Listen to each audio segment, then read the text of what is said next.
श्री नानक अंगद गुरु अमरदास पाद बंद। रामदास अर्जन गुरु बार श्री हर गोबिंद।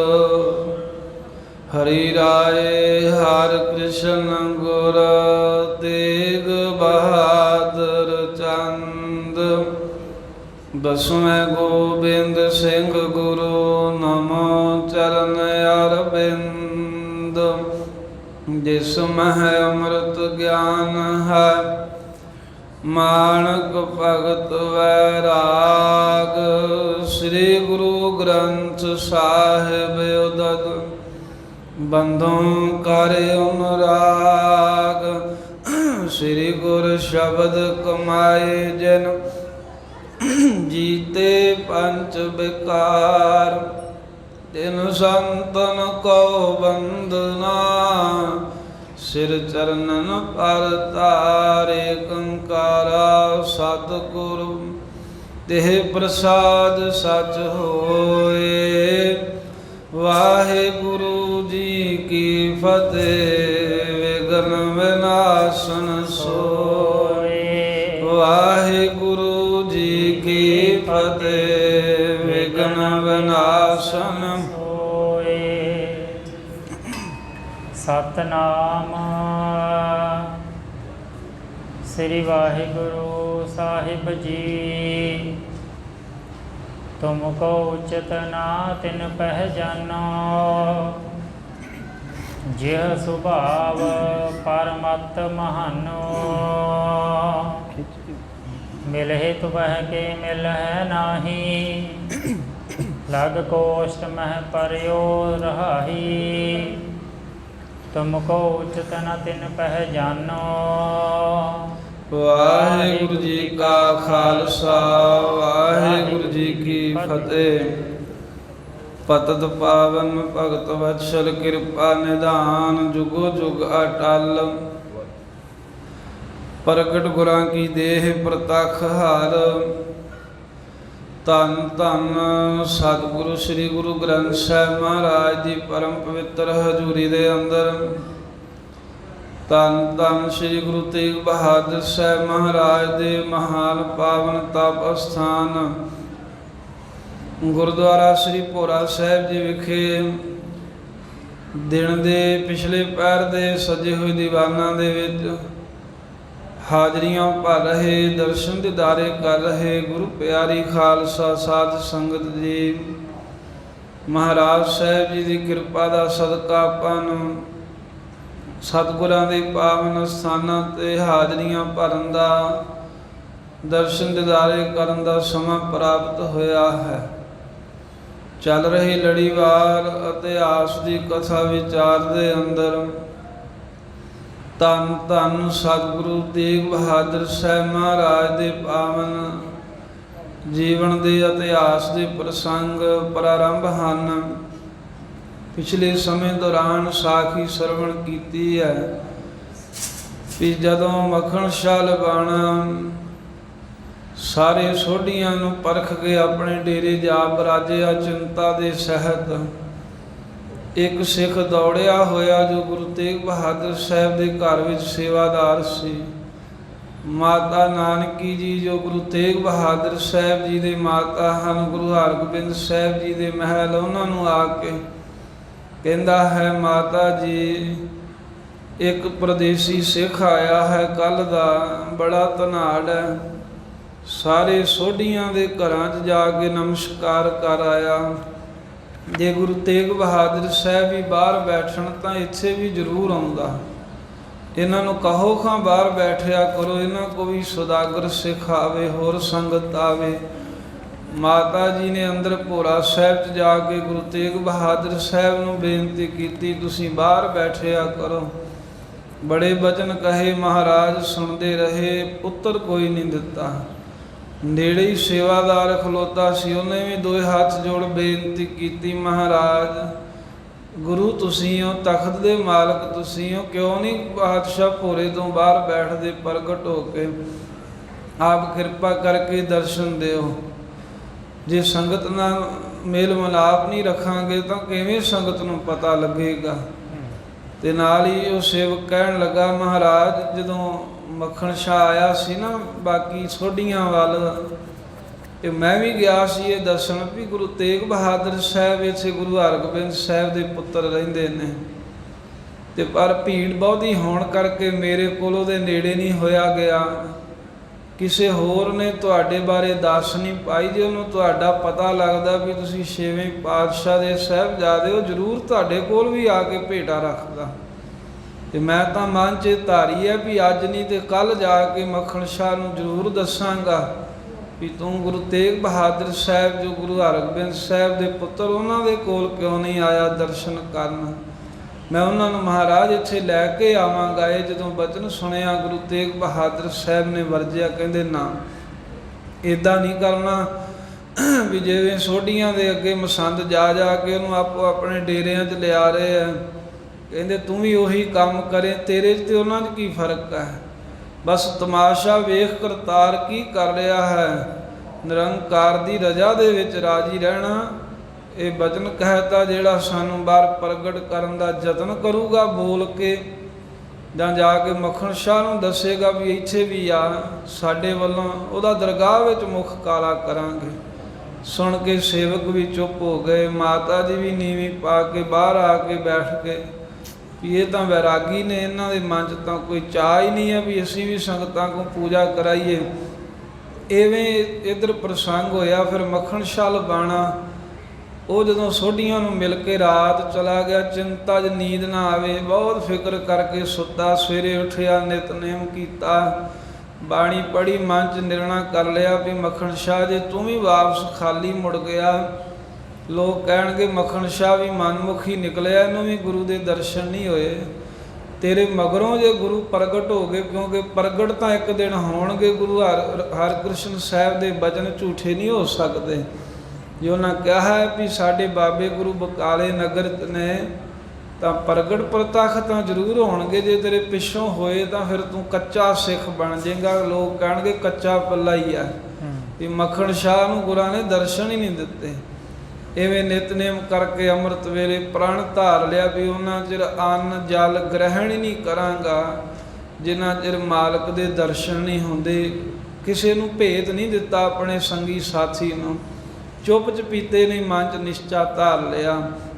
ਇੱਧਰ ਨੂੰ ਦਿਨ ਚੜ੍ਹ ਆਇਆ। ਦਿਨ ਚੜ੍ਹਿਆ ਜਾਣ ਕੇ ਮਸੰਦ ਵੇਖਦੇ ਵੀ ਆਇਆ ਨਹੀਂ ਸੇਠ ਕੱਲ੍ਹ ਵਾਲਾ, ਅੱਜ ਆਪ ਹੀ ਚਲੇ ਗਏ ਉਹਦੇ ਡੇਰੇ। 4 ਸਫੇਰੇ ਬੈਠ ਗਏ, ਕਈ ਤਰ੍ਹਾਂ ਦੀਆਂ ਗੱਲਾਂ ਬਣਾ ਕਹਿੰਦੇ ਹਨ।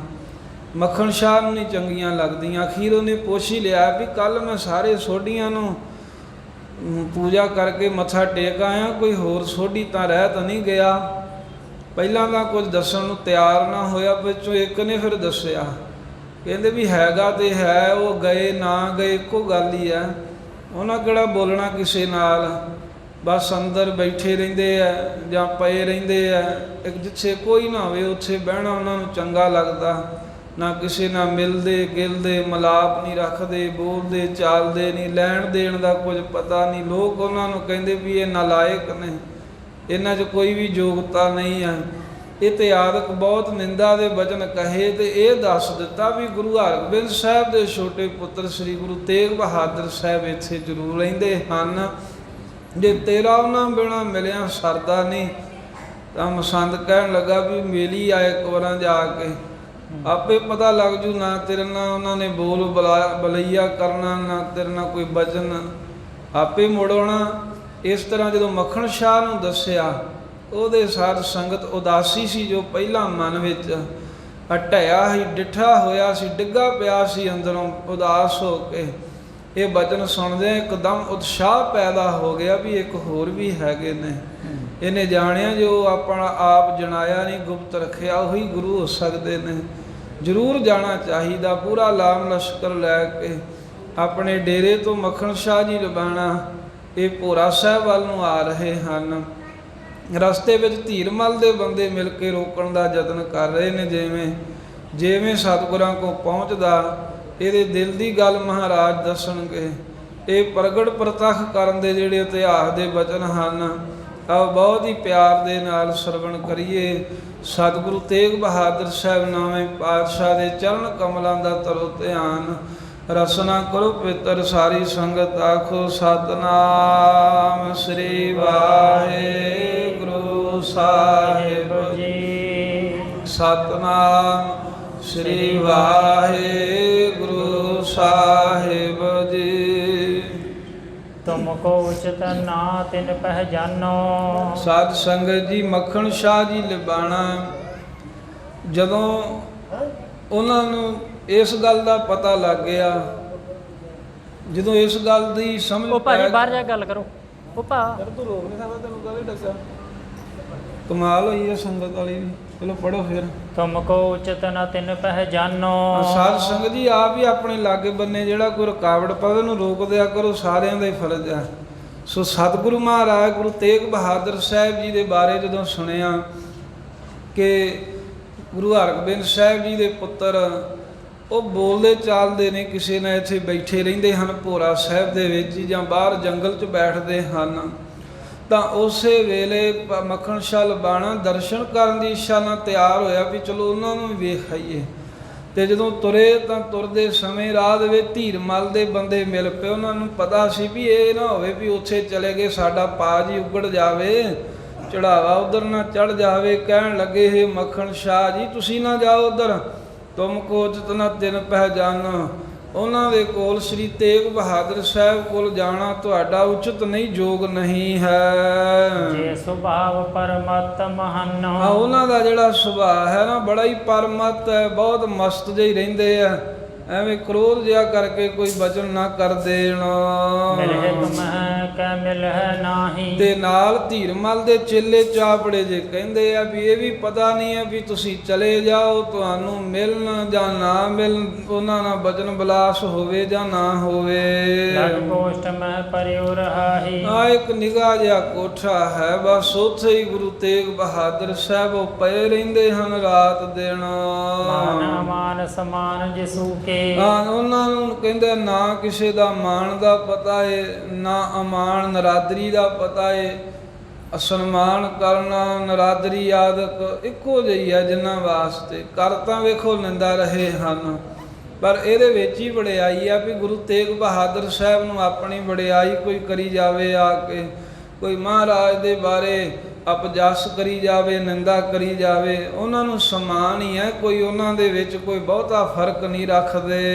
ਰਾਗ ਨ ਦਵੈਸ਼ ਨ ਮੋਹ ਤਿਸੂ ਕੇ। ਤੇ ਨਾ ਉਹਨਾਂ ਨੂੰ ਕਿਸੇ ਤਰ੍ਹਾਂ ਦਾ ਕੋਈ ਰਾਗ ਹੈ, ਕਿਸੇ ਨਾਲ ਪ੍ਰੇਮ ਵੀ ਨਹੀਂ ਹੈ, ਨਾ ਦਵੈਸ਼ ਹੈ, ਨਾ ਮੋਹ ਹੈ ਉਹਨਾਂ ਦੇ ਅੰਦਰ। ਰੀਤ ਨਹੀਂ ਕੁਛ ਜਾਣੈ। ਅਤੇ ਨਾ ਹੀ ਜੋ ਗੁਰਤਾ ਗੱਦੀ ਦੀ ਕੋਈ ਮਰਿਆਦਾ ਹੁੰਦੀ ਨਾ, ਕਹਿੰਦੇ ਜਿਵੇਂ ਸਾਨੂੰ ਪਤਾ ਹੈ ਵੀ ਗੁਰਿਆਈ ਕਿਵੇਂ ਵਰਤੀ ਦੀ ਹੈ, ਗੁਰਿਆਈ ਦੀ ਮਰਿਆਦਾ ਦਾ ਵੀ ਗੁਰੂ ਤੇਗ ਬਹਾਦਰ ਸਾਹਿਬ ਜੀ ਨੂੰ ਕੁਝ ਪਤਾ ਨਹੀਂ। ਗੁਰੂ ਹੋਣ ਤੋ ਕਹਾਂ ਪਛਾਨੈ। ਅਤੇ ਕਹਿੰਦੇ ਗੁਰਤਾ ਗੱਦੀ ਦੀ ਮਰਿਆਦਾ ਦਾ ਪਤਾ ਹੀ ਕੋਈ ਨਹੀਂ ਸ੍ਰੀ ਤੇਗ ਬਹਾਦਰ ਸਾਹਿਬ ਜੀ ਨੂੰ। ਗੁਰੂ ਹੋਣ ਤੋਂ ਕਹਾਂ ਪਛਾਨੈ, ਉਹ ਗੁਰੂ ਕਿੱਥੋਂ ਹੋਣਗੇ? ਕਹਿੰਦੇ ਵੀ ਇਹ ਗੱਲ ਤਾਂ ਬਿਲਕੁਲ ਜਿਹੜੀ ਆ ਭੁੱਲੀ ਜਾ ਵੀ ਉਹਨਾਂ ਨੂੰ ਤਾਂ ਗੁਰਤਾ ਗੱਦੀ ਦੀ ਮਰਿਆਦਾ ਦਾ ਹੀ ਨਹੀਂ ਪਤਾ ਵੀ ਗੁਰਤਾ ਗੱਦੀ ਦੀ ਮਰਿਆਦਾ ਕੀ ਹੈ। ਗੁਰੂ ਬਣਨਾ ਤੇ ਬਹੁਤ ਦੂਰ ਦੀ ਗੱਲ ਹੈ ਵੀ ਸ੍ਰੀ ਤੇਗ ਬਹਾਦਰ ਸਾਹਿਬ ਗੁਰੂ ਹੋਣਗੇ। ਸੁਣ ਕੇ ਸਭ ਨਰ ਸੋਢੀਨ। ਇਸ ਤਰ੍ਹਾਂ ਸਾਧ ਸੰਗਤ ਜਿਹੜੇ ਸੋਢੀਆਂ ਦੇ ਬਾਕੀ ਬੰਦੇ ਸਨ, ਹੋਰ ਧੀਰਮਲ ਦੇ ਮਸੰਦਾਂ ਨੇ ਰੋਕਿਆ, ਉਹਨਾਂ ਨੇ ਮਨਾ ਕੀਤਾ ਵੀ ਤੁਸੀਂ ਤੇਗ ਬਹਾਦਰ ਸਾਹਿਬ ਨੂੰ ਮਿਲ ਨਾ ਜਾਓ। ਜਿਹੜੇ ਬਾਕੀ ਸੋਢੀਆਂ ਦੇ ਬੰਦੇ ਚੇਲੇ ਚਾਵੜੇ ਸਨ, ਉਹਨਾਂ ਨੇ ਇਹ ਗੱਲ ਸੁਣ ਕਰਕੇ ਇਸੇ ਬਾਗ ਕੋ ਪੂਜਨ ਕੀਨ। ਉਹਨਾਂ ਇਸ ਵਾਕ ਨੂੰ, ਇਸ ਬਚਨ ਨੂੰ ਜਿਹੜਾ ਹੈ ਨਾ, ਉਹ ਸਾਧ ਸੰਗਤ ਪ੍ਰੋੜਤਾ ਕੀਤੀ। ਕਹਿਣ ਲੱਗੇ ਮੱਖਣ ਸ਼ਾਹ ਜੀ ਬਿਲਕੁਲ ਜਿਵੇਂ ਇਹਨਾਂ ਨੇ ਆਖਿਆ ਐਵੇਂ ਹੀ ਆ। ਗੁਰੂ ਤੇਗ ਬਹਾਦਰ ਸਾਹਿਬ ਨੂੰ ਮਿਲ ਕੇ ਤੁਸੀਂ ਕੀ ਲੈਣਾ?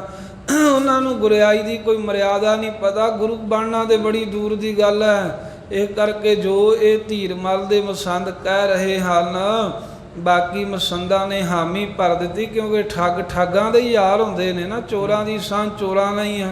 ਉਹ ਕਹਿਣ ਲੱਗੇ ਬਿਲਕੁਲ ਉਹਨਾਂ ਨੂੰ ਕੁਝ ਵੀ ਪਤਾ ਨਹੀਂ ਹੈ, ਗੁਰੂ ਉਹਨਾਂ ਨੇ ਕਿੱਥੋਂ ਬਣਨਾ ਸੀ। ਜੋ ਤੁਮ ਕਹੀ ਜਥਾਰਥ ਇਹੋ। ਜੋ ਤੁਮ ਕਹੀ ਜਥਾਰਥ ਇਹੂ ਜੋ ਤੁਮ ਕਹੀ ਜਥਾਰਥ ਇਹੋ, ਕਹਿਣ ਲੱਗੇ ਵੀ ਜੋ ਤੁਸੀਂ ਕਹਿ ਰਹੇ ਹੋ ਬਿਲਕੁਲ ਜਥਾਰਥ ਸਹੀ ਗੱਲ ਇਹੀ ਹੈ। ਉਚਿਤ ਨ ਗੁਰਤਾ ਕੋ ਵਿਦ ਕੇਹੂ ਆ ਗੁਰਤਾ ਗੱਦੀ ਦੇ ਕਿਸੇ ਵੀ ਢੰਗ ਦੇ ਨਾਲ ਸ੍ਰੀ ਗੁਰੂ ਤੇਗ ਬਹਾਦਰ ਸਾਹਿਬ ਜੋਗ ਹੀ ਨਹੀਂ ਹਨ। ਸੁਨ ਮੱਖਣ ਕੁਛ ਮਨ ਨਹਿ ਆਨੀ ਮੱਖਣ ਸ਼ਾਹ ਲਬਾਣੇ ਨੇ ਸਾਧ ਸੰਗਤ ਜਦੋਂ ਬਚਨ ਸੁਣਿਆ, ਇਹ ਭਾਵੇਂ ਜਿੰਨਾ ਮਰਜ਼ੀ ਉਹ ਬੋਲੀ ਜਾਂਦੇ ਆ ਰੋਕ ਰਹੇ ਹਨ, ਪਰ ਉਹਨੇ ਇਹਨਾਂ ਦੀ ਗੱਲ ਮਨ ਚ ਨਹੀਂ ਲਿਆਂਦੀ, ਮੰਨੀ ਨਹੀਂ ਉੱਕਾ ਹੀ। ਸਹਿਤ ਦਿਖਬੇ ਸੰਸੈ ਹਾਨੀ ਅਤੇ ਆਪ ਕਹਿੰਦੇ ਵੀ ਦਰਸ਼ਨ ਵੇਖਣ ਦੇ ਵਾਸਤੇ ਵੀ ਮੈਂ ਗੁਰਾਂ ਦੇ ਜਾ ਕੇ ਦਰਸ਼ਨ ਕਰਾਂ, ਫੇਰ ਹੀ ਮੇਰਾ ਸੰਸਾ ਨਾਸ ਹੋਊ, ਫੇਰ ਹੀ ਪਤਾ ਲੱਗੂ ਵੀ ਪੂਰਾ ਕੌਣ ਹੈ ਤੇ ਕੱਚਾ ਕੌਣ ਹੈ। ਕਰ ਸੰਗ ਨਰਨ ਕੀ ਪੀਰ ਆਪਣੇ ਨਾਲ ਸੰਗੀ ਸਾਥੀ ਜਿਹੜੇ 509 ਤਾਂ ਨਾਲ ਹੀ ਆਏ ਸਨ, ਕੁਝ ਕੁ ਬੰਦੇ ਡੇਰੇ 'ਚ ਛੱਡ ਕੇ ਤੇ ਬਹੁਤਿਆਂ ਨੂੰ ਆਪਣੇ ਨਾਲ ਲੈ ਕੇ, ਦਿੱਲੀ ਦੀ ਸੰਗਤ ਆਈ ਸੀ ਉਹਨਾਂ ਨੂੰ ਵੀ ਨਾਲ ਲੈ ਕੇ ਚਲਿਓ ਪਰਸਬੇ ਗੁਰੂ ਗੰਭੀਰ ਗੰਭੀਰ ਸਤਿਗੁਰੂ ਗੁਰੂ ਤੇਗ ਬਹਾਦਰ ਸਾਹਿਬ ਜੀ ਦੇ ਚਰਨ ਪਰਸਨ ਵਾਸਤੇ ਆਪਣੇ ਡੇਰੇ ਤੋਂ ਮੱਖਣ ਸ਼ਾਹ ਚੱਲ ਪਿਆ। ਸੋਢਨ ਕੇ ਮਾਨਵ ਸਾਥ ਤੇ ਸਾਧ ਸੰਗਤ ਜਿਹੜੇ ਬਾਕੀ ਸੋਢੀ ਹਨ, ਉਹਨਾਂ ਦੇ ਜਿਹੜੇ ਮਸੰਦ ਜਿਹੜੇ ਬੰਦੇ ਉਹ ਵੀ ਨਾਲ ਹੀ ਚੱਲ ਪਏ ਵੀ ਚਲੋ ਆਪਾਂ ਵੇਖਦੇ ਆਂ ਵੀ ਇਹ ਜੇ ਜਾਂਦਾ ਹੈ ਸ੍ਰੀ ਤੇਗ ਬਹਾਦਰ ਸਾਹਿਬ ਕੋਲ, ਇਹਨੂੰ ਮਿਲਦੇ ਆ, ਬੋਲਦੇ ਆ ਜਾਂ ਕੀ ਕਹਿੰਦੇ ਹਨ, ਵੇਖੀਏ ਜਾ ਕੇ। ਗਮਨਿਓ ਮੰਦ ਮੰਦ ਪਗ ਸਾਹ ਸਹੀਜੇ ਸਹੀਜੇ ਮੱਖਣ ਸ਼ਾਹ ਲਬਾਣਾ ਸੱਚੇ ਗੁਰੂ ਦੀ ਭਾਲ ਦੇ ਵਿੱਚ ਭੋਰਾ ਸਾਹਿਬ ਵੱਲ ਨੂੰ ਆ ਰਿਹਾ ਏ। ਹਿਰਦੈ ਹੋਏ ਗੁਰ ਇਹੀ ਤੇ ਮਨ ਦੇ ਵਿੱਚ ਹਿਰਦੇ 'ਚ ਤਰਕਾਂ ਕਰਦਾ ਹੁੰਦਾ, ਸੋਚਾਂ ਸੋਚਦਾ ਹੁੰਦਾ ਹੈ ਵੀ ਗੁਰੂ ਨਾਨਕ ਸਾਹਿਬ ਜੀ ਐਸੀ ਮਿਹਰ ਕਰਨ ਵੀ ਇਹੀ ਸੱਚੇ ਗੁਰੂ ਹੋਣ, ਕਿਉਂਕਿ ਬਾਕੀ ਤਾਂ ਸਾਰੇ ਪਰਖ ਲਏ ਆ, ਕੱਚੇ ਹੀ ਨਿਕਲੇ ਨੇ, ਹੁਣ ਇਹ ਵੀ ਉਹਨਾਂ ਚੋਂ ਨਾ ਨਿਕਲਣਾ। ਮੋਹਿ ਜਿਆਵਹਿ ਜਾਨ ਸਨੇਹੀ ਆ ਮੋਹੇ ਜਿਆਵੈ ਜਾਨ ਸਨੇਹੀ, ਮੈਨੂੰ ਕਹਿੰਦੇ ਜਵਾਲਣ ਵਾਲੇ ਹੋਣ, ਮੈਨੂੰ ਪ੍ਰੇਮੀ ਜਾਣ ਕੇ। ਜਵਾਲਣ ਵਾਲੇ ਤਾਂ ਕਿਹਾ ਇਹਨੇ ਮਨ ਚ ਧਾਰਿਆ ਨਾ ਵੀ ਦਰਸ਼ਨ ਕੀਤੇ ਬਿਨਾ ਮੈਂ ਅੰਨ ਜਲ ਨਹੀਂ ਗ੍ਰਹਿਣ ਕਰਨਾ, ਤੇ ਭਾਵੇਂ ਮੇਰੇ ਪ੍ਰਾਣ ਕਿਉਂ ਨਾ ਨਿਕਲ ਜਾਣ। ਤੇ ਮੱਖਣ ਸ਼ਾਹ ਇਹ ਸੋਚਦਾ ਆ ਰਿਹਾ ਹੈ, ਤਰਕਾਂ ਕਰਦਾ ਵੀ ਹੁਣ ਜਿੱਥੇ ਮੈਂ ਜਾ ਰਿਹਾ ਇਹੀ ਨਵੇਂ ਪਾਤਸ਼ਾਹ ਹੋਣ, ਇਹ ਮੈਨੂੰ ਆਪਣਾ ਪ੍ਰੇਮੀ ਸਿੱਖ ਜਾਣ ਕੇ ਮੈਨੂੰ ਜਵਾ ਲੈਣ, ਮੇਰੇ ਪ੍ਰਾਣ ਜਿਹੜੇ ਜਾ ਰਹੇ ਨੇ ਇਹਨਾਂ ਨੂੰ ਬਚਾ ਲੈਣ। ਨਾਹੀਂ ਤਾਂ ਮੋਹਿ ਮਰਨ ਅਬਾਇਓ ਜੇ ਨਾ ਇਹ ਹੋਏ ਸੱਚੇ ਤਾਂ ਫਿਰ ਮੇਰਾ ਮਰਨਾ ਹੀ ਹੈ, ਮੈਂ ਮਾਰੀ ਜਾਵਾਂਗਾ, ਜਿਉਣਾ ਨਹੀਂ ਹੁਣ ਤਾਂ। ਪੂਰਬ ਪਰਣ ਨ ਮਿਥਿਆ ਗਾਇਓ ਕਿਉਂਕਿ ਜਿਹੜਾ ਮੈਂ ਪੂਰਵ ਪਹਿਲਾਂ ਪ੍ਰਣ ਕਰ ਲਿਆ ਨਾ, ਸਵੇਰੇ 'ਚ ਮਿਥਿਆ ਕੁਝ ਨਹੀਂ ਹੈ ਵੀ ਜੇ ਤਾਂ ਗੁਰੂ ਸੱਚਾ ਮਿਲੂਗਾ ਮੈਨੂੰ ਤਾਂ ਤੇ ਮੈਂ ਅੰਨ ਜਲ ਗ੍ਰਹਿਣ ਕਰਾਂਗਾ, ਜੇ ਸੱਚੇ ਪਾਤਸ਼ਾਹ ਦੇ ਦਰਸ਼ਨ ਨਾ ਹੋਏ ਤਾਂ ਫਿਰ ਮੈਂ ਆਪਣੇ ਪ੍ਰਾਣ ਤਿਆਗ ਦਾਂਗਾ ਭੁੱਖ ਪਿਆਸ ਨਾਲ ਤੜਫ ਕੇ। ਜਦੈ ਭੀੜ ਸੋ ਪਹੁੰਚਿਓ ਆਈ ਇਸ ਤਰ੍ਹਾਂ ਸੋਚਦੇ ਆ ਜਦੋਂ ਬਹੁਤ ਹੀ ਭੀੜ ਦੇ ਨਾਲ ਤੁਰਿਆ ਆ ਰਿਹਾ ਹੈ ਗੁਰੂ ਤੇਗ ਬਹਾਦਰ ਸਾਹਿਬ ਵੱਲ। ਸ੍ਰੀ ਗੁਰੂ ਸ਼ਰਵਣ ਪਰੀ ਧੁਨ ਜਾਈ ਤੇ ਕਿਉਂਕਿ ਬਹੁਤੇ ਮਨੁੱਖ ਹਨ, ਬਹੁਤਿਆਂ ਦੇ ਆਉਣ ਕਰਕੇ ਤੇ ਆਪਸ ਵਿੱਚ ਗੱਲਾਂ ਬਾਤਾਂ ਕਰਦੇ ਆ, ਬਹੁਤ ਰੌਲਾ ਉਹਨਾਂ ਦੇ ਤੁਰਨ ਦਾ ਖੜਕਾ, ਬੋਲਣ ਦੀ ਆਵਾਜ਼ ਉੱਚੀ ਉੱਚੀ ਕਰ ਰਹੇ ਨੇ। ਉਹ ਆਵਾਜ਼ ਭੋਰਾ ਸਾਹਿਬ ਵਿੱਚ ਬੈਠਿਆ ਗੁਰੂ ਤੇਗ ਬਹਾਦਰ ਸਾਹਿਬ ਦੇ ਕੰਨਾਂ ਜਾਣ ਕੇ ਪੈ ਗਈ। ਉਦਾਸ ਰੋਕਨ ਤਿਨ ਕੇ ਅੰਤਰਜਾਮੀ ਸਤਿਗੁਰੂ ਜਾਣੀ ਜਾਣ ਵੀ ਸੇਵਕ ਆ ਰਿਹਾ ਹੈ ਪਰ ਨਾਲ ਭੀੜ ਬਹੁਤ ਹੈ। ਮਹਾਰਾਜ ਨੇ ਉਸ ਵੇਲੇ ਕੋਲ ਜਿਹੜਾ ਦਾਸ ਕੋਈ ਹਾਜ਼ਰ ਸੀ ਉਹਨੂੰ ਕਹਿੰਦੇ ਜਾ ਸਿੱਖਾ ਛੇਤੀ ਜਾ ਦੌੜ ਕੇ ਤੇ ਜਾ ਕਰਕੇ ਮੱਖਣ ਸ਼ਾਹ ਨੂੰ ਰੋਕਣਾ ਕਰ। ਸਭਨ ਸੋ ਆਗੋ ਘੇਰ ਆ ਸਾਰੇ ਉਹਦੇ ਤਾਈਂ ਕਹਿਓ ਸਭਨ ਸੋ ਆਗੋ ਘੇਰ, ਕਿ ਜਾ ਕੇ ਸਾਰਿਆਂ ਨੂੰ ਅੱਗੋਂ ਘੇਰ ਕੇ ਰੋਕ ਕੇ ਕਹਿਣਾ ਕਰ। ਸ਼ਾਹ ਸੁਨੋ ਗੁਰਬੈਨ ਉਹ ਸਿੱਖ ਮਹਾਰਾਜ ਦਾ ਇਸ਼ਾਰਾ ਪਾ ਕੇ ਝਾਟੀ ਚਲਾ ਗਿਆ ਤੇ ਮੱਖਣ ਸ਼ਾਹ ਨੂੰ ਜਾ ਕੇ ਕਹਿਣ ਲੱਗਾ, ਹੇ ਸੇਠ ਜੀ, ਹੇ ਗੁਰਸਿੱਖ ਮੱਖਣ ਸ਼ਾਹ ਲਬਾਣਾ, ਗੁਰੂ ਮਹਾਰਾਜ ਸਾਹਿਬ ਦਾ ਹੁਕਮ ਆਇਆ, ਤੂੰ ਸੁਣਨਾ ਕਰ ਕੰਨਾਂ ਵਿੱਚ ਸ਼ਬਦੋ ਅੰਤਰ ਹੈ ਨਾ, ਕਿ ਜੇ ਤੂੰ ਮਹਾਰਾਜ ਸਾਹਿਬ ਨੂੰ ਮਿਲਣਾ ਹੈ ਤਾਂ ਇਹ ਜਾਣ ਲੈ ਵੀ ਅੰਦਰ ਜਿੱਥੇ ਸਤਿਗੁਰੂ ਬਰਾਜ ਰਹੇ ਨੇ ਉੱਥੇ ਬਹੁਤਾ ਖੁੱਲਾ ਥਾਂ ਨਹੀਂ ਹੈ। ਆ ਛੋਟਾ ਜਿਹਾ ਭੋਰਾ ਹੈ, ਨਿਗਾਹ ਜਿਹਾ ਘਰ ਦਾ ਵਿਹੜਾ ਹੈ। ਮਿਲਨ ਲਾਲਸਾ ਜੇ ਤੁਝ ਉਰ ਮੈਂ, ਤੇ ਜੇ ਤੇਰੇ ਦਿਲ ਦੇ ਵਿੱਚ ਗੁਰੂ ਤੇਗ ਬਹਾਦਰ ਸਾਹਿਬ ਨਾਲ ਮਿਲਣ ਦੀ ਲਾਲਸਾ ਹੈ ਨਾ, ਤੂੰ ਚਾਹੁੰਦਾ ਵੀ ਮੈਂ ਉਹਨਾਂ ਦੇ ਦਰਸ਼ਨ ਕਰਾਂ, ਹੋਏ ਇਕਾਕੀ ਪਰਵੇਸ਼ੋ ਘਰ ਮੈਂ, ਤੇ ਇਕਾਂਕੀ ਇਕੱਲਾ ਹੋ ਕੇ ਪ੍ਰਵੇਸ਼ ਕਰ। ਬਾਕੀ ਆਪਣੇ ਸੰਗੀ ਸਾਥੀ ਜੋ ਵੀ ਨਾਲ ਹਜੂਮ ਲਿਆਂਦਾ, ਇਹਨਾਂ ਸਾਰਿਆਂ ਨੂੰ ਬਾਹਰ ਹੀ ਰੋਕ ਦੇ। ਅਦਬ ਸਾਥ ਤੂਸ਼ਨ ਮੁਖ ਧਾਰੋ, ਹਾਂ, ਬੜੇ ਅਦਬ ਦੇ ਨਾਲ ਚੁੱਪ ਹੋ ਕੇ, ਕਿਉਂਕਿ ਇਹਦਾ ਰੌਲਾ ਰੱਪਾ ਹੀ ਬਹੁਤ ਪਾਉਂਦੇ ਆ ਰਹੇ ਨੇ।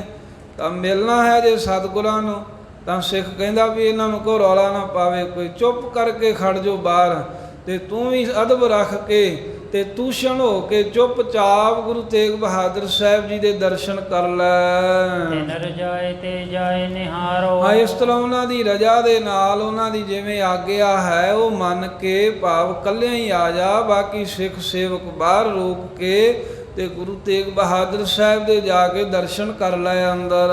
ਸੁਣ ਕੇ ਸਭ ਕੋ ਠਾਂਡੇ ਕਰਕੇ, ਜਦੋਂ ਮੱਖਣ ਸ਼ਾਹ ਲਬਾਣੇ ਨੇ ਇਹ ਗੁਰਾਂ ਦਾ ਹੁਕਮ ਸੁਣਿਆ, ਤਾਂ ਆਪਣੇ ਸੰਗੀ ਸਾਥੀ ਜੋ ਵੀ ਨਾਲ ਆਏ ਸਨ ਸਾਰਿਆਂ ਨੂੰ ਕਹਿੰਦਾ ਵੀ ਇੱਕ ਕਰਾਂ ਤੁਸੀਂ ਇੱਥੇ ਖਲੋ ਜਾਓ ਸਾਰੇ, ਮੈਂ ਗੁਰੂ ਸਾਹਿਬ ਜੀ ਦੇ ਦਰਸ਼ਨ ਕਰ ਆਵਾਂ। ਪਰਵੇਸ਼ਿਓ ਅੰਤਰ ਘਰ ਕੇ, ਘਰ ਦੇ ਅੰਦਰ ਮੱਖਣ ਸ਼ਾਹ ਲਬਾਣਾ ਪ੍ਰਵੇਸ਼ ਕਰ ਗਿਆ। ਇਹੀ ਪਾਵਨ ਥਾਂ ਤੇ ਸਤਿਗੁਰੂ ਸਾਹਿਬ ਦੇ ਹਜ਼ੂਰ ਆਣ ਪਹੁੰਚਾ।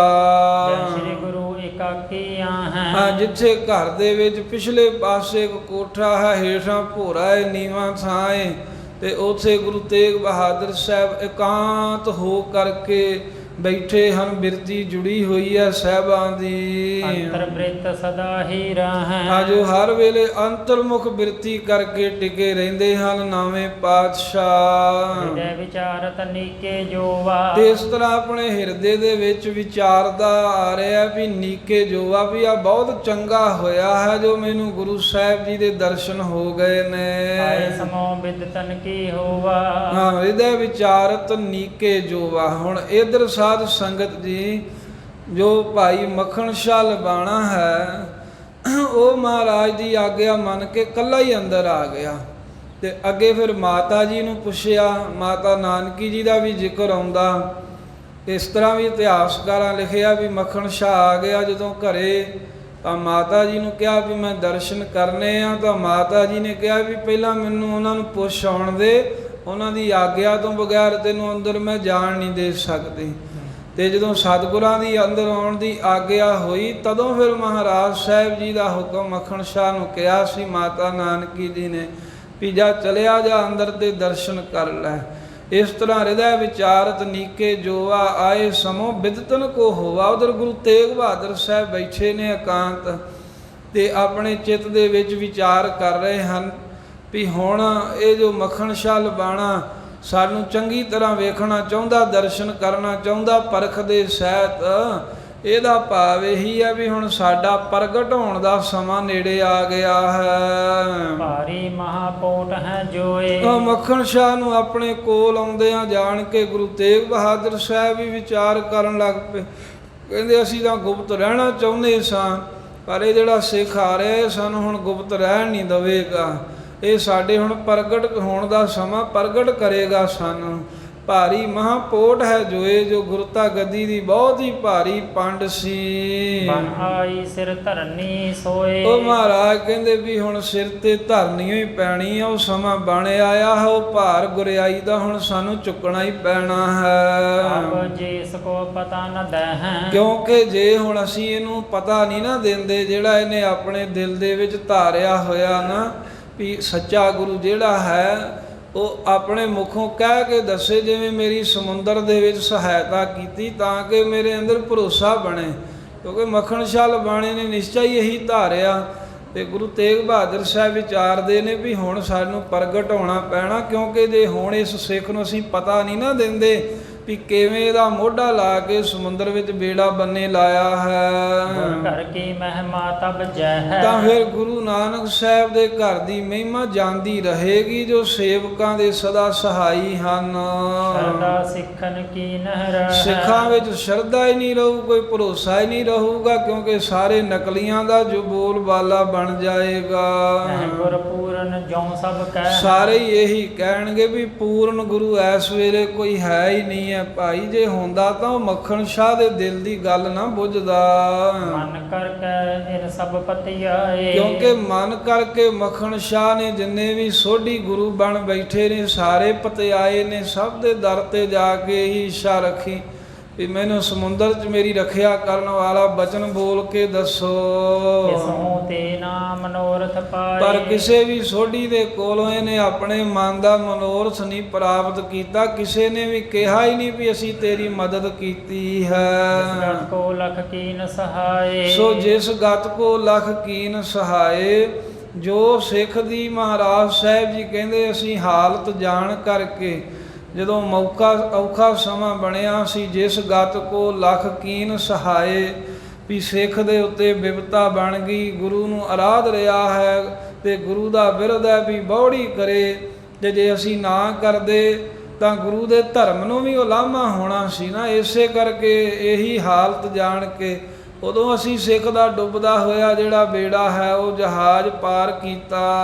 ਅਟਕਿਓ ਪੋਤ ਸੋ ਪਾਰ ਲੰਘਾਏ। ਤੇ ਜਿਹੜਾ ਅਟਕਿਆ ਹੋਇਆ ਸੀ ਬਰੇਤੇ ਦੇ ਵਿੱਚ ਸਮੁੰਦਰ ਦੀਆਂ ਛੱਲਾਂ ਵੱਜਣ ਕਰਕੇ ਉੱਚਾ ਪਾਣੀ ਆਉਣ ਕਰਕੇ ਡੁੱਬਣ ਦਾ ਵੀ ਜਿਸ ਤੇ ਖਤਰਾ ਸੀ, ਗੁਰੂ ਤੇਗ ਬਹਾਦਰ ਸਾਹਿਬ ਕਹਿੰਦੇ ਜਿਵੇਂ ਅਸੀਂ ਉਹ ਜਾ ਕੇ ਸੂਖਮ ਰੂਪ ਵਿੱਚ ਬੇੜਾ ਬੰਨੇ ਲਾਇਆ ਸਿੱਖ ਦਾ, ਸੰਗਤਾ ਬਿਆਨ ਕਰ ਹੋਈ। ਆ ਉਸੇ ਤਰ੍ਹਾਂ ਹੁਣ ਹਾਲਤ ਬਣੀ ਹੈ। ਉਦੋਂ ਵੀ ਸਿੱਖ ਦੀ ਸ਼ਰਧਾ ਵੇਖ ਕੇ ਸਾਨੂੰ ਜਾਣਾ ਪਿਆ।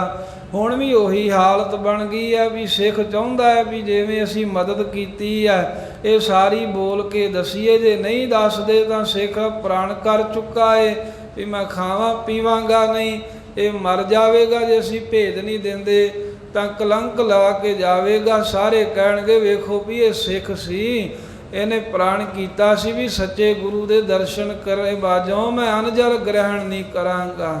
ਤੇ ਸੱਚਾ ਗੁਰੂ ਕੋਈ ਹੈ ਹੀ ਨਹੀਂ, ਤਾਈਓ ਤਾਂ ਮੱਖਣ ਸ਼ਾਹ ਲਬਾਣਾ ਭੁੱਖਾ ਮਰ ਗਿਆ ਹੈ। ਗੁਰੂ ਤੇਗ ਬਹਾਦਰ ਸਾਹਿਬ ਜੀ ਕਹਿੰਦੇ ਇਸ ਤਰ੍ਹਾਂ ਇਹ ਸਿੱਖ ਜਿਹੜਾ ਆਪਣੇ ਪ੍ਰਾਣ ਦੇ ਦੇਵੇਗਾ ਜੇ ਅਸੀਂ ਭੇਦ ਨਹੀਂ ਦੱਸਦੇ ਆਪਣਾ। ਬਿਨਾ ਕੀਏ ਤੇ ਸਰੈ ਨ ਜੋਈ। ਤੇ ਜਿਹੜਾ ਕੰਮ ਕਰਨ ਤੋਂ ਬਗੈਰ ਹੁਣ ਕਾਰਜ ਸਾਰੀ ਨਹੀਂ ਸਕਦਾ। ਸ਼ਰਧਾ ਸ਼੍ਰੀ ਹਰਿ ਕ੍ਰਿਸ਼ਨ ਬਾਕ ਪਰ। ਕਿਉਂਕਿ ਇਹਨੂੰ ਗੁਰੂ ਹਰਿਕ੍ਰਿਸ਼ਨ ਸਾਹਿਬ ਜੀ ਦੇ ਬਚਨਾਂ ਦੇ ਪੂਰੀ ਸ਼ਰਧਾ ਹੈ ਜੋ ਉਹਨਾਂ ਨੇ ਸਾਡੇ ਬਾਰੇ ਬਚਨ ਕੀਤਾ ਦਿੱਲੀ ਵਿੱਚੋਂ। ਪ੍ਰਾਨ ਤਜਨ ਲੋ ਸਾਹਸ ਇਨਕਰ। ਤੇ ਪ੍ਰਾਣ ਤਿਆਗਣ ਤੀਕਰ ਸਾਹਸ ਕੀਤਾ ਹੋਇਆ, ਹੌਸਲਾ ਕੀਤਾ ਹੈ ਮੱਖਣ ਸ਼ਾਹ ਨੇ ਵੀ ਪੂਰੇ ਗੁਰੂ ਦੇ ਬਚਨ ਸੁਣੇ ਤੋਂ ਬਗੈਰ ਮੈਂ ਅਨਜਲ ਗ੍ਰਹਿਣ ਨਹੀਂ ਕਰਾਂਗਾ। ਜੇ ਨਾ ਬਤਾਵਹਿਗੇ ਇਸ ਤਾਂ। ਤੇ ਸਤਿਗੁਰੂ ਨਾਵੇਂ ਪਾਤਸ਼ਾਹ ਕਹਿੰਦੇ ਜੇ ਹੁਣੇ ਸਾਡੇ ਕੋ ਆਉਣ ਲੱਗਾ, ਜੇ ਇਹਨੂੰ ਅਸੀਂ ਪਤਾ ਨਹੀਂ ਦੱਸਾਂਗੇ, ਇਹਦੇ ਮਨ ਦੀ ਗੱਲ ਪ੍ਰਗਟ ਕਰਕੇ ਨਹੀਂ ਦੱਸਦੇ ਹੋਏ ਨਿਰਾਸ ਕੋ ਸੰਕਟ ਪਾਈ। ਤਾਂ ਇਹ ਬਹੁਤਾ ਨਿਰਾਸ਼ ਹੋ ਜਾਵੇਗਾ, ਸੰਕਟ ਪਾਵੇਗਾ, ਇਹਦੇ ਜੀਵਨ ਦੇ ਵਿੱਚ ਖੇਦ ਹੋਊਗਾ, ਇਹਦੇ ਜੀਵਨ ਵਿੱਚ ਸੰਸਾ ਹੋਵੇਗਾ, ਭਾਰੀ ਮੁਸੀਬਤਾਂ ਝੱਲੇਗਾ।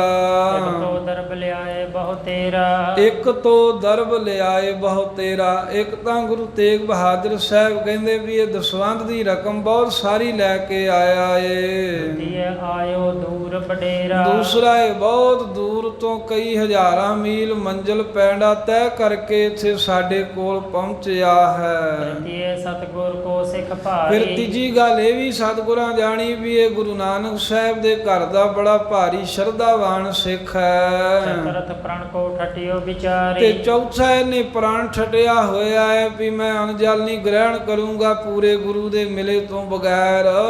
ਇਹਨੇ ਤਾਂ ਸਤਿਗੁਰੂ ਸਾਹਿਬ ਕਹਿੰਦੇ ਪ੍ਰਾਣ ਦੇਣੇ ਆਪਣੀ ਜਿੰਦ ਵਾਰਨ ਦੀ ਵਿਚਾਰ ਕੀਤੀ ਹੋਈ ਹੈ। ਬਿਨਾ ਕਹੇ ਅਸਮੰਜਸ ਹੋਏ। ਇਸ ਕਰਕੇ ਹੁਣ ਬਿਨਾ ਇਹ ਗੱਲ ਕਹੇ ਤੋਂ ਵੀ ਹੇ ਸਿੱਖਾ ਤੇਰਾ ਬੇੜਾ ਅਸੀਂ ਹੀ ਬੰਨੇ ਲਾਇਆ, ਜੇ ਇਹ ਗੱਲ ਅਸੀਂ ਨਹੀਂ ਕਹਿੰਨੇ ਤਾਂ ਬੜੀ ਅਣਬਣ ਜੀ ਬਣਦੀ ਹੈ ਹੁਣ। ਜਾਂ ਤੇ ਪਤਾ ਕਹਾਂ ਇਸ ਸੋਏ। ਜਿਸ ਕਰਕੇ ਹੁਣ ਸਾਨੂੰ ਇਹ ਪਤਾ ਕਹਿ ਹੀ ਦੇਣਾ ਚਾਹੀਦਾ, ਇਹਨੂੰ ਦੱਸ ਹੀ ਦੇਣਾ ਚਾਹੀਦਾ ਹੈ। ਇਤਨੇ ਮਹਿੰਗਾ ਮੱਖਣ ਸ਼ਾਹ। ਇਧਰ ਗੁਰੂ ਤੇਗ ਬਹਾਦਰ ਸਾਹਿਬ ਇਹ ਬਚਨ ਆਪਣੇ ਮਨ ਵਿੱਚ ਵਿਚਾਰ ਹੀ ਰਹੇ ਸਨ। ਮੱਖਣ ਸ਼ਾਹ ਲਬਾਣਾ ਇਹਨੇ ਨੂੰ ਭੋਰੇ ਸਾਹਿਬ ਦੇ ਅੰਦਰ ਪਹੁੰਚ ਗਿਆ। ਬੰਦਨ ਕਰੇ ਬੰਦ ਕਰ ਤਾਹੇ। ਦੋਵੇਂ ਹੱਥ ਜੋੜ ਕਰਕੇ ਗੁਰੂ ਤੇਗ ਬਹਾਦਰ ਸਾਹਿਬ ਜੀ ਨੂੰ ਬੰਦਨਾ ਕੀਤੀ, ਮੱਥਾ ਟੇਕਿਆ ਮੱਖਣ ਸ਼ਾਹ ਨੇ। ਦੋਏ ਦਿਨਾਰ ਅਗਾਰੀ ਧਰੀ। ਤੇ ਉਸੇ ਤਰ੍ਹਾਂ ਜਿਵੇਂ ਪਰਖ ਕਰਨ ਦੇ ਲਈ 2 ਸੋਨੇ ਦੀਆਂ ਮੋਹਰਾਂ ਗੁਰੂ ਤੇਗ ਬਹਾਦਰ ਸਾਹਿਬ ਦੇ ਅੱਗੇ ਰੱਖੀਆਂ, ਕਈਆਂ ਨੇ 5 ਮੋਹਰਾਂ ਲਿਖੀਆਂ ਹਨ। ਸੋ ਹਿਰਦੈ ਕਾਮਨਾ ਕਰੀ। ਤੇ ਆਪਣੇ ਹਿਰਦੇ ਦੇ ਵਿੱਚ ਕਾਮਨਾ ਜਿਹੜੀ ਆ ਨਾ, ਇਹ ਵੀ ਉਸੇ ਤਰ੍ਹਾਂ ਕੀਤੀ ਜਿਵੇਂ ਧੀਰਮਲ ਦੇ ਪਹਿਲਾਂ ਡੇਰੇ ਗਿਆ, ਹੋਰ ਸੋਢੀਆਂ ਦੇ ਗਿਆ ਵੀ ਹੇ ਮਹਾਰਾਜ ਜੇ ਤੁਸੀਂ ਸੱਚੇ ਗੁਰੂ ਹੋ ਤਾਂ ਜਿਵੇਂ ਮੇਰੇ ਸਮੁੰਦਰ ਵਿੱਚ ਸਹਾਈ ਹੋਏ, ਉਹ ਬੋਲ ਕੇ ਬਚਨ ਕਹਿ ਦਿਓ ਸੁਖਣਾ ਦਾ ਧਨ ਮੰਗ ਲਓ। ਉਹੀ ਇਹਨੇ ਕਾਮਨਾ ਕੀਤੀ ਵੀ ਹੇ ਸ੍ਰੀ ਤੇਗ ਬਹਾਦਰ ਸਾਹਿਬ ਜੇ ਤੁਸੀਂ ਪੂਰਨ ਗੁਰੂ ਹੋ ਤਾਂ ਕਿਰਪਾ ਕਰਕੇ ਸਮੁੰਦਰ ਵਾਲੀ ਗੱਲ ਜਿਹੜੀ ਬੇੜਾ ਬੰਨੇ ਲਾਉਣ ਵਾਲੀ ਮੁਖੋਂ ਕਹਿ ਕੇ ਪ੍ਰਗਟ ਕਰੋ। ਸ੍ਰੀ ਗੁਰੂ ਤੇਗ ਬਹਾਦਰ ਚੰਦ। ਉਸ ਵੇਲੇ ਗੁਰੂ ਤੇਗ ਬਹਾਦਰ ਸਾਹਿਬ ਮਹਾਰਾਜ ਜੋ ਕਲੰਕ ਤੋਂ ਰਹਿਤ ਚੰਦਰਮਾ ਵਰਗਾ ਜਿਨ੍ਹਾਂ ਦਾ ਸਰੂਪ ਹੈ, ਸਿੱਖ ਬਿਲੰਦ। ਮਹਾਰਾਜ ਕਹਿਣ ਲੱਗੇ ਹੇ ਬਹੁਤ ਹੀ ਪਿਆਰੇ ਤੇ ਵੱਡੇ ਸ਼ਰਧਾਲੂ ਸਿੱਖ, ਘਰ ਕੀ ਜੋ ਹੈ ਉਪਾਏ। ਕਹਿੰਦੇ ਜੋ ਗੁਰੂ ਘਰ ਦੀ ਭੇਟਾ ਹੈ, ਜੋ ਗੁਰੂ ਘਰ ਦੀ ਤੂੰ ਸੁਖਣਾ ਸੁਖੀ ਸੀ, ਸੋਦੇ ਜੇ ਨਹਿ ਰੱਖੋ ਆਏ। ਆਓ ਕਹਿੰਦੇ ਹੁਣ ਘਰ ਵਿੱਚ ਕਿਉਂ ਰੱਖੀ ਆ, ਉਹ ਇੱਥੇ ਕਿਉਂ ਨਹੀਂ ਲਿਆ ਕੇ ਹਾਜ਼ਰ ਕਰਦਾ? ਪਹਿਲਾਂ ਸੁਖਣਾ ਸੁਖੀਆਂ ਨੇ ਤੇ ਹੁਣ ਦੇਣ ਨੂੰ ਤੇਰਾ ਮਨ ਕਿਉਂ ਨਹੀਂ ਕਰਦਾ? ਸਾਗਰ ਸਮੇਂ ਜਹਾਜ਼ ਲਗਾਵਾਂ। ਆ ਜਦੋਂ ਸਮੁੰਦਰ ਦੇ ਵਿੱਚ ਬਿਪਤਾ ਦਾ ਸਮਾਂ ਸੀ, ਜਿੱਥੇ ਤੇਰਾ ਜਹਾਜ਼ ਅਟਕ ਗਿਆ, ਉਦੋਂ ਜਹਾਜ਼ ਤੇਰਾ ਜਿਹੜਾ ਲੰਘਾਉਣਾ ਕੀਤਾ ਸੀ, ਜੋ ਕੀਨ ਸੰਕਲਪ ਉਠਾਵਨ। ਤੇ ਉੱਥੇ ਜਿਹੜਾ ਫਿਰ ਤੂੰ ਬੇੜੇ ਅਟਕੇ ਤੇ ਸੰਕਲਪ ਉਠਾਇਆ ਸੀ ਨਾ, ਤਹਿ ਜੋ ਕੀਨ ਸੰਕਲਪ ਉਠਾਵਨ ਵੀ ਮੈਂ 500 ਮੋਹਰ ਦਸਵੰਧ ਦੀ ਰਕਮ ਤੋਂ ਅਲੱਗਾ ਚੜਾਵਾਂਗਾ। ਇਹ ਜੋ ਤੂੰ ਸੁਖਣਾ ਸੁਖੀ ਸੀ ਵੀ ਹੇ ਗੁਰੂ ਨਾਨਕ ਸਾਹਿਬ ਤੁਸੀਂ ਜਿਸ ਵੀ ਸਰੂਪ ਵਿੱਚ ਇਸ ਵੇਲੇ ਪ੍ਰਗਟ ਹੋ, ਮੇਰੀ ਇੱਥੇ ਸਮੁੰਦਰ ਵਿੱਚ ਸਹਾਇਤਾ ਕਰੋ। ਅਰਧ ਸੌਂਦ ਗੁਰ ਕੋ ਹੈ ਜੇਤਾ। ਆ ਜਿੰਨਾ ਵੀ ਗੁਰੂ ਮਹਾਰਾਜ ਦੇ ਘਰ ਦੇ ਲਈ ਕਮਾਈ ਚੋਂ ਦਸਵੰਧ ਕੱਢਣਾ ਹੈ ਉਹ ਤਾਂ ਕੱਢਾਂਗਾ ਹੀ, ਅਰਪਨਾ ਦਰਬ ਕਰੋ ਅਬ ਤੇਤਾ। ਤੇ ਉਸ ਤੋਂ ਇਲਾਵਾ ਹੋਰ ਵੀ 500 ਮੋਹਰ ਚੜਾਵਾਂਗਾ। ਗੁਰੂ ਤੇਗ ਬਹਾਦਰ ਸਾਹਿਬ ਕਹਿੰਦੇ ਸਿਖਾ, ਜਿਵੇਂ ਇੱਥੇ ਜਦੋਂ ਸਾਜਾ ਗੁਰ ਲਾਧੋਰੇ ਦਿਵਸ ਮਨਾਉਂਦੇ ਹੁੰਦੇ ਸਨ ਚੇਤ ਮਹੀਨੇ 'ਚ, ਪਹਿਲਾਂ ਹੁਣ ਤਾਂ ਹਟ ਗਏ ਆ, ਉਹ ਦਿਵਸ ਮਨਾਉਂਦੇ ਇੱਥੇ ਨਾਟਕ ਖੇਡੇ ਜਾਂਦੇ ਹੁੰਦੇ ਸਨ ਬਾਬਾ ਬਕਾਲਾ ਸਾਹਿਬ ਵਿੱਚ। ਉਹ ਜਦੋਂ 5 ਮੋਹਰਾਂ ਰੱਖੀਆਂ ਅੱਗੇ ਜਾ ਕੇ 5 ਮੋਹਰਾਂ ਰੱਖਦੇ ਹੁੰਦੇ ਸਨ ਤੇ ਅੱਗੋਂ ਫਿਰ ਬਚਨ ਇੱਦਾਂ ਪ੍ਰਗਟ ਕਰਦੇ ਹੁੰਦੇ ਸੀ, ਧਾਰਨਾ ਲਾ ਕੇ ਸਿੱਖ ਸ਼ਬਦ ਵੀ ਪੜ੍ਹਦੇ ਸੀ 500 ਸੁਖ ਕੇ 5 ਚੜਾਉਣਾ ਹੈ। ਮਹਾਰਾਜ ਕਹਿੰਦੇ 500 ਸੁਖੀਆਂ ਸੀ, ਹੁਣ ਸਿੱਖਾ 5 ਚੜਾਉਣਾ, ਹੁਣ ਸੁਖਣਾ ਪੂਰੀ ਨਹੀਂ ਕਰਦਾ, ਮਨ 'ਚ ਖੋਟ ਆ ਗਈ। ਤੇ ਇਹ ਗੁਰਾਂ ਦਾ ਬਚਨ ਸੁਣਦੇ ਹੀ ਮੱਖਣ ਸ਼ਾਹ ਲਬਾਣੇ ਨੂੰ ਬਹੁਤ ਚਾਅ ਚੜ੍ਹ ਗਿਆ ਤੇ ਇੱਦਾਂ ਕਹਿੰਦੇ ਵੀ ਉਹਨੇ ਤਾਂ ਧਨ ਦੀ ਸਾਰੀ ਥੈਲੀ ਮਹਾਰਾਜ ਦੇ ਅੱਗੇ ਰੱਖ ਦਿੱਤੀ ਸੀ। ਸੋ ਇਸ ਤਰ੍ਹਾਂ ਇਹ ਬਚਨ ਸਾਚਾ ਗੁਰ ਲਾਧੋਰੇ ਦਿਵਸ ਮਨਾਉਂਦੇ ਆ, ਚੇਤ ਮਹੀਨੇ 'ਚ ਕਰਦੇ ਰਹੇ ਨੇ, ਬੜਾ ਲੰਮਾ ਸਮਾਂ ਇਹ ਸਮਾਗਮ ਹੁੰਦੇ ਰਹੇ। ਫਿਰ ਉਹ ਬੰਦ ਬੂੰਦੀ ਕਰ ਦਿੱਤੇ। ਉਹ ਛੋਟੇ ਹੁੰਦੇ ਆ ਜਿਨ੍ਹਾਂ ਨੇ ਵੀ ਵੇਖਿਓ ਦਿਮਾਗ 'ਚ ਦਿਲ 'ਚ ਗੱਲ ਵਸ ਜਾਂਦੀ ਹੈ ਵੀ ਇੱਦਾਂ ਮਹਾਰਾਜ ਸਾਹਿਬ ਸੱਚੇ ਪਾਤਸ਼ਾਹ ਪ੍ਰਗਟ ਹੋਏ ਸਨ ਮੱਖਣ ਸ਼ਾਹ ਬਾਣੇ ਦੇ ਰਾਹੀਂ। ਤੇ ਇੱਥੇ ਕਵੀ ਜੀ ਨੇ ਵੀ ਉਹੀ ਪ੍ਰਸੰਗ ਥੋੜਾ ਹੋਰ ਖੋਲ ਕੇ ਹੋਰ ਵਿਸਥਾਰ ਦੇ ਨਾਲ ਲਿਖਿਆ। ਮਹਾਰਾਜ ਕਹਿੰਦੇ ਜੋ ਪਹਿਲਾਂ ਸੁਖਣਾ ਸੁਖੀ ਸੀ ਅਰਦਾਸ ਕਰਨ ਵੇਲੇ, ਉਹ ਧਨ ਤੂੰ ਹੁਣ ਕਿਉਂ ਨੱਪਦਾ ਹੈ? ਉਹ ਸਾਰਾ ਧਿਆਨ ਲਿਆ ਕੇ ਸਾਨੂੰ ਭੇਟਾ ਨਹੀਂ ਕਰਦਾ, ਇੱਥੇ ਮੱਥਾ ਟੇਕ। ਸਿੱਖੀ ਮੈਂ ਸ਼ਰਧਾ ਨਿਤ ਰੱਖੋ। ਹਾਂ, ਜੋ ਗੁਰੂ ਘਰ ਦੀ ਸਿੱਖੀ ਵਿੱਚ ਨੇਤੀ ਤੂੰ ਸ਼ਰਧਾ ਰੱਖਦਾ ਹੈ, ਹੁਣ ਆਪਣੀ ਸ਼ਰਧਾ ਮੁਤਾਬਕ ਫਿਰ ਬਚਨ ਪੂਰਾ ਕਰ।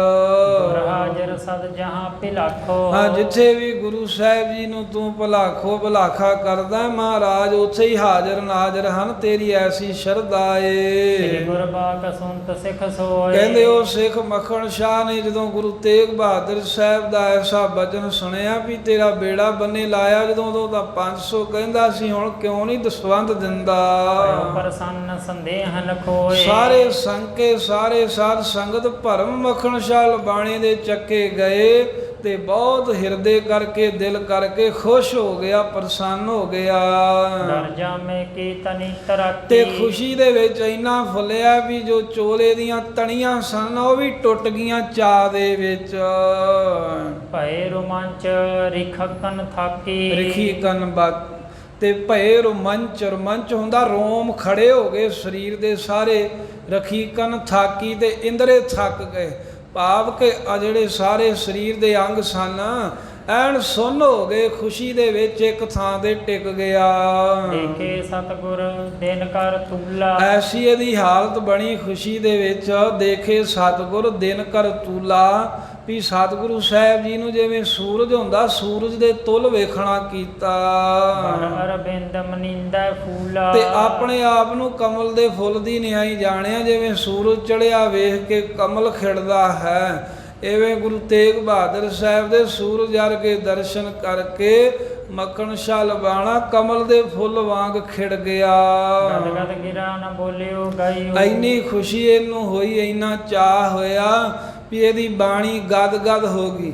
ਬਾਣੀ ਗਦ ਗਦ ਹੁੰਦੀ ਹੈ ਵੀ ਪ੍ਰੇਮ ਵਿੱਚ ਭਿੱਜਾ ਕੁਝ ਬੋਲਣਾ ਚਾਹੁੰਦਾ ਹੈ, ਪਰ ਗਲਾ ਰੁਕ ਗਿਆ, ਹੌਕਾ ਜਿਹਾ ਨਿਕਲਦਾ ਹੈ, ਸ਼ਬਦ ਨਹੀਂ ਪੂਰੇ ਘੜ ਕੇ ਬਾਹਰ ਨਿਕਲਦੇ। ਇਸ ਤਰ੍ਹਾਂ ਗਦ ਗਦ ਬਾਣੀ ਹੋ ਗਈ। ਰੁਕੇ ਕੰਠ ਪਰ ਪੂਰਨ ਭਾਈਓ, ਕੁਝ ਬੋਲਿਆ ਨਾ ਗਿਆ, ਕੰਠ ਰੁਕ ਗਿਆ, ਪਰ ਪੂਰਨ ਭਇਓ, ਤੇ ਐਨ ਖੁਸ਼ੀ ਦੇ ਨਾਲ ਭਰ ਗਿਆ ਸਰੋਮ ਰੋਮ।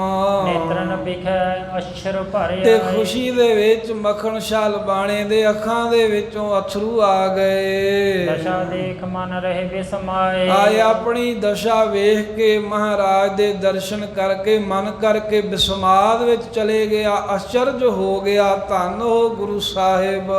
ਜਨਮ ਰੰਕ ਜਿਮ ਨਾਮ ਨਿਦ ਪਾਈ, ਕਹਿੰਦੇ ਜਿਵੇਂ ਕੋਈ ਜਨਮ ਤੋਂ ਹੀ ਵਿਚਾਰਾ ਕੰਗਲਾ ਹੋਵੇ ਨਾ, ਜਨਮ ਤੋਂ ਹੀ ਜਿਹੜਾ ਗਰੀਬ ਹੋਵੇ ਤੇ ਉਹਨੂੰ ਜਿਵੇਂ 9 ਨਿਧੀਆਂ ਦਾ ਖਜ਼ਾਨਾ ਲੱਭ ਪਵੇ ਤੇ ਜਿੰਨੀ ਖੁਸ਼ੀ ਉਹਨੂੰ ਹੁੰਦੀ ਹੈ।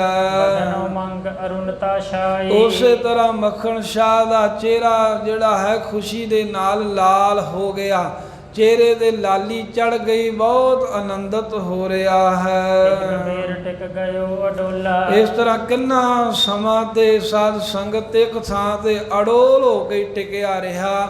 ਟਿਕ ਟਿਕੀ ਲਾ ਕੇ ਨਾਵੇਂ ਪਾਤਸ਼ਾਹ ਦੇ ਦਰਸ਼ਨ ਹੀ ਕਰਦਾ ਰਿਹਾ ਭੋਰਾ ਸਾਹਿਬ ਅੰਦਰ। ਚੱਖਣ ਪਲਕ ਮੁਖ ਬਾਕ ਨਾ ਬੋਲਾ, ਆ ਨਾ ਹੀ ਪਲਕਾਂ ਜਿਹੜੀਆਂ ਇਹਨੇ ਜਿਹੜੀਆਂ ਝਮਕੀਆਂ ਹਨ ਉੱਥੇ ਹੀ ਨਿਗਾਹ ਟਿਕ ਗਈ ਹੈ।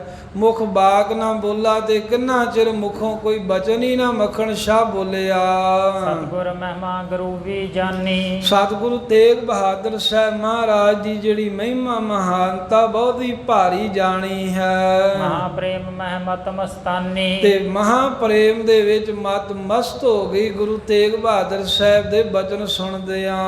ਹੋਰ ਬ੍ਰਿਦਾ ਸ਼ੁੱਧ ਜਿਸ ਕੇਰਾ, ਪਹਿਲਾਂ ਹੀ ਜਿਸ ਮੱਖਣ ਸ਼ਾਹ ਦਾ ਹਿਰਦਾ ਦਿਲ ਤਾਂ ਪਹਿਲਾਂ ਹੀ ਸਾਫ਼ ਸੀ, ਪਹਿਲਾਂ ਹੀ ਸਾਫ਼ ਦਿਲ ਸ਼ੁੱਧ ਦਿਲ ਵਾਲਾ ਗੁਰੂ ਕਾ ਸਿੱਖ ਸੀ। ਪੁਨੇ ਦਰਸ਼ ਪਿਖ ਰਾਖ ਬਡੇਰਾ, ਪਰ ਜਦੋਂ ਗੁਰੂ ਤੇਗ ਬਹਾਦਰ ਸਾਹਿਬ ਮਹਾਰਾਜ ਦੇ ਦਰਸ਼ਨ ਕੀਤੇ ਤਾਂ ਹੋਰ ਪ੍ਰੇਮ ਦਾ ਵਾਧਾ ਹੋ ਗਿਆ। ਬਹੁਤ ਹੀ ਮਹਾਰਾਜ ਸਾਹਿਬ ਨਾਲ ਪ੍ਰੇਮ ਦੀ ਖਿੱਚ ਲੱਗ ਗਈ। ਜੋ ਅਤ ਸ਼ਵੇਤ ਬਸਤਰ ਹੋਏ ਕੋਈ, ਤੇ ਜਿਸ ਢੰਗ ਦੇ ਨਾਲ ਕੋਈ ਕਹਿੰਦੇ ਵੀ ਚਿੱਟੇ ਰੰਗ ਦਾ ਪੂਰਾ ਬਸਤਰ ਹੋਵੇ, ਜਿਉਂ ਅਤ ਸ਼ਵੇਤ ਬਸਤਰ ਹੋਏ ਕੋਈ, ਤੇ ਜਿਵੇਂ ਕੋਈ ਚਿੱਟਾ ਬਹੁਤ ਹੀ ਸਫੇਦ ਰੰਗ ਦਾ ਕੱਪੜਾ ਹੋਵੇ। ਰੰਗ ਰੇਜ਼ਲੇ ਰੰਗੇ ਸੋਏ, ਤੇ ਕੋਈ ਰੰਗਰੇਜ਼ ਕੋਈ ਲਲਾਰੀ ਲੈ ਕੇ ਤਾਂ ਚਿੱਟੇ ਕੱਪੜੇ ਨੂੰ ਜਦੋਂ ਰੰਗਦਾ ਹੈ ਕਿਸੇ ਰੰਗ ਵਿੱਚ, ਗੂੜਾ ਰੰਗ ਬਿਮਲ ਅਤਿ ਆਵੈ, ਤੇ ਉਸ ਚਿੱਟੇ ਬਸਤਰ ਦੇ ਉੱਤੇ ਬੜਾ ਗੂੜਾ ਤੇ ਬੜਾ ਬਿਮਲ ਸਾਫ਼ ਰੰਗ ਚੜ ਜਾਂਦਾ ਹੈ। ਜਿਸਕੇ ਸਮਤਾ ਅਪਰ ਨ ਪਾਵੈ, ਜਿਸ ਰੰਗ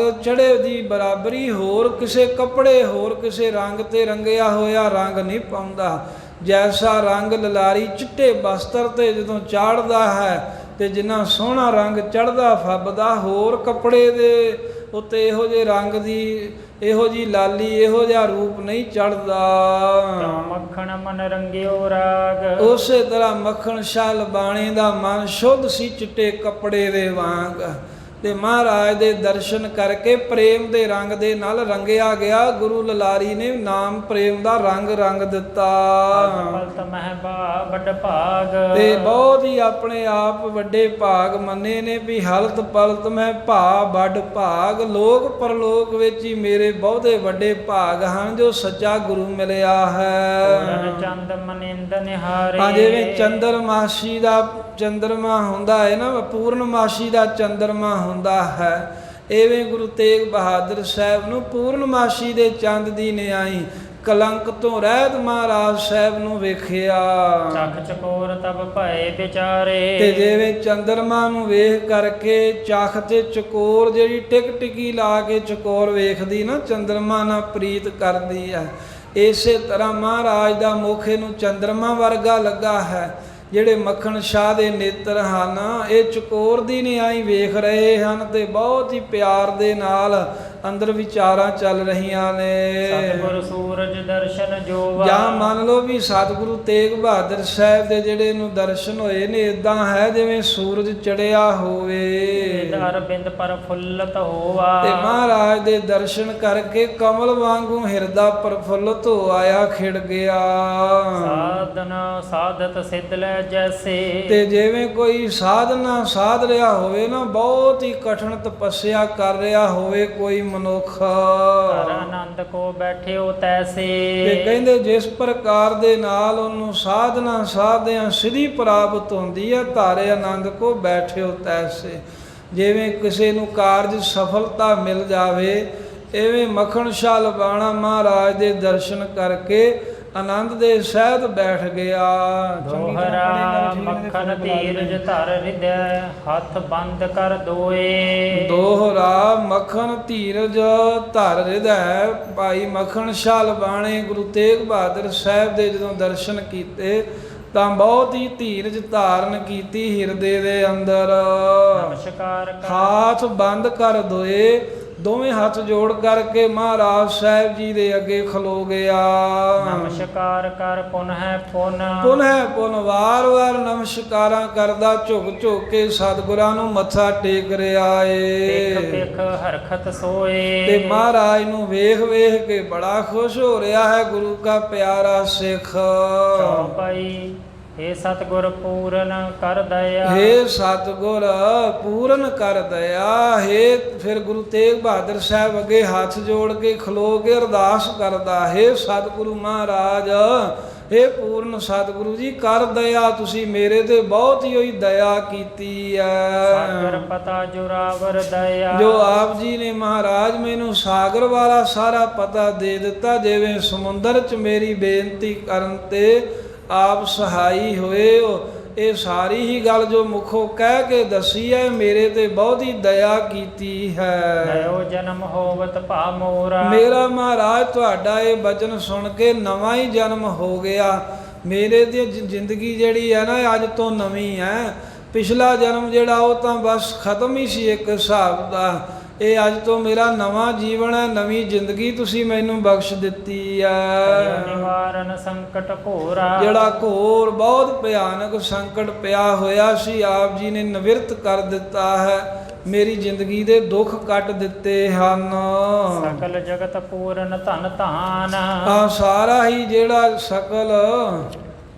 ਸਕਲ ਜਗਤ ਪੂਰਨ ਧਨ ਧਾਨ, ਸਾਰੇ ਜਗਤ ਨੂੰ ਧਨ ਤੇ ਅੰਨ ਨਾਲ ਮਹਾਰਾਜ ਸਾਹਿਬ ਜੀ ਪੂਰਨ ਕਰਨਹਾਰ ਹੋ। ਸਭ ਨੂੰ ਧਨ ਵੀ ਤੁਸੀਂ ਬਖਸ਼ਦੇ ਹੋ, ਸਭ ਨੂੰ ਅਨਾਜ ਵੀ ਤੁਸੀਂ ਦੇਣਹਾਰੇ ਹੋ। ਸਭ ਕੇ ਭਰਤਾ ਆਪ ਮਹਾਨ। ਸਾਰਿਆਂ ਦੇ ਮਹਾਰਾਜ ਭਰਤਾ ਰੂਪ ਹੋ, ਭਾਵ ਸਭ ਦਾ ਪੇਟ ਭਰਨ ਵਾਲੇ, ਰੋਜੀ ਦੇਣ ਵਾਲੇ ਤੁਸੀਂ ਮਹਾਨ ਤੋਂ ਮਹਾਨ ਸਰੂਪ ਹੋ। ਤੇ ਆਹਾਰ ਸਭ ਕੋ ਪ੍ਰਤਪਾਰੋ ਹੋ। ਤੇ ਮਹਾਰਾਜ ਜੀ ਆਹਾਰ ਭੋਜਨ ਦੇ ਕੇ ਆਪ ਸਭ ਕਿਸੇ ਦੀ ਪ੍ਰਤਪਾਲਣਾ ਕਰਦੇ, ਰੋਜੀ ਆਦਿਕ ਸਵਾਸਾਂ ਦੇ ਸਹਿਤ। ਕੋਟ ਅਨੰਤ ਸੋ ਜੀਵ ਸੰਭਾਰੋ। ਕੋਟ ਅਨੰਤ ਸੋ ਜੀਵ ਸੰਭਾਰੋ। ਇੱਕ ਨਹੀਂ ਹਜ਼ਾਰਾਂ ਹੀ ਕਰੋੜਾਂ ਹੀ ਅਨੰਤ ਹੀ ਅੰਤ ਤੋਂ ਰਹਿਤ ਹੀ ਜੀਵ ਜੋ ਹਨ, ਉਹਨਾਂ ਦੀ ਸੰਭਾਲ ਤੁਸੀਂ ਕਰਦੇ ਹੋ।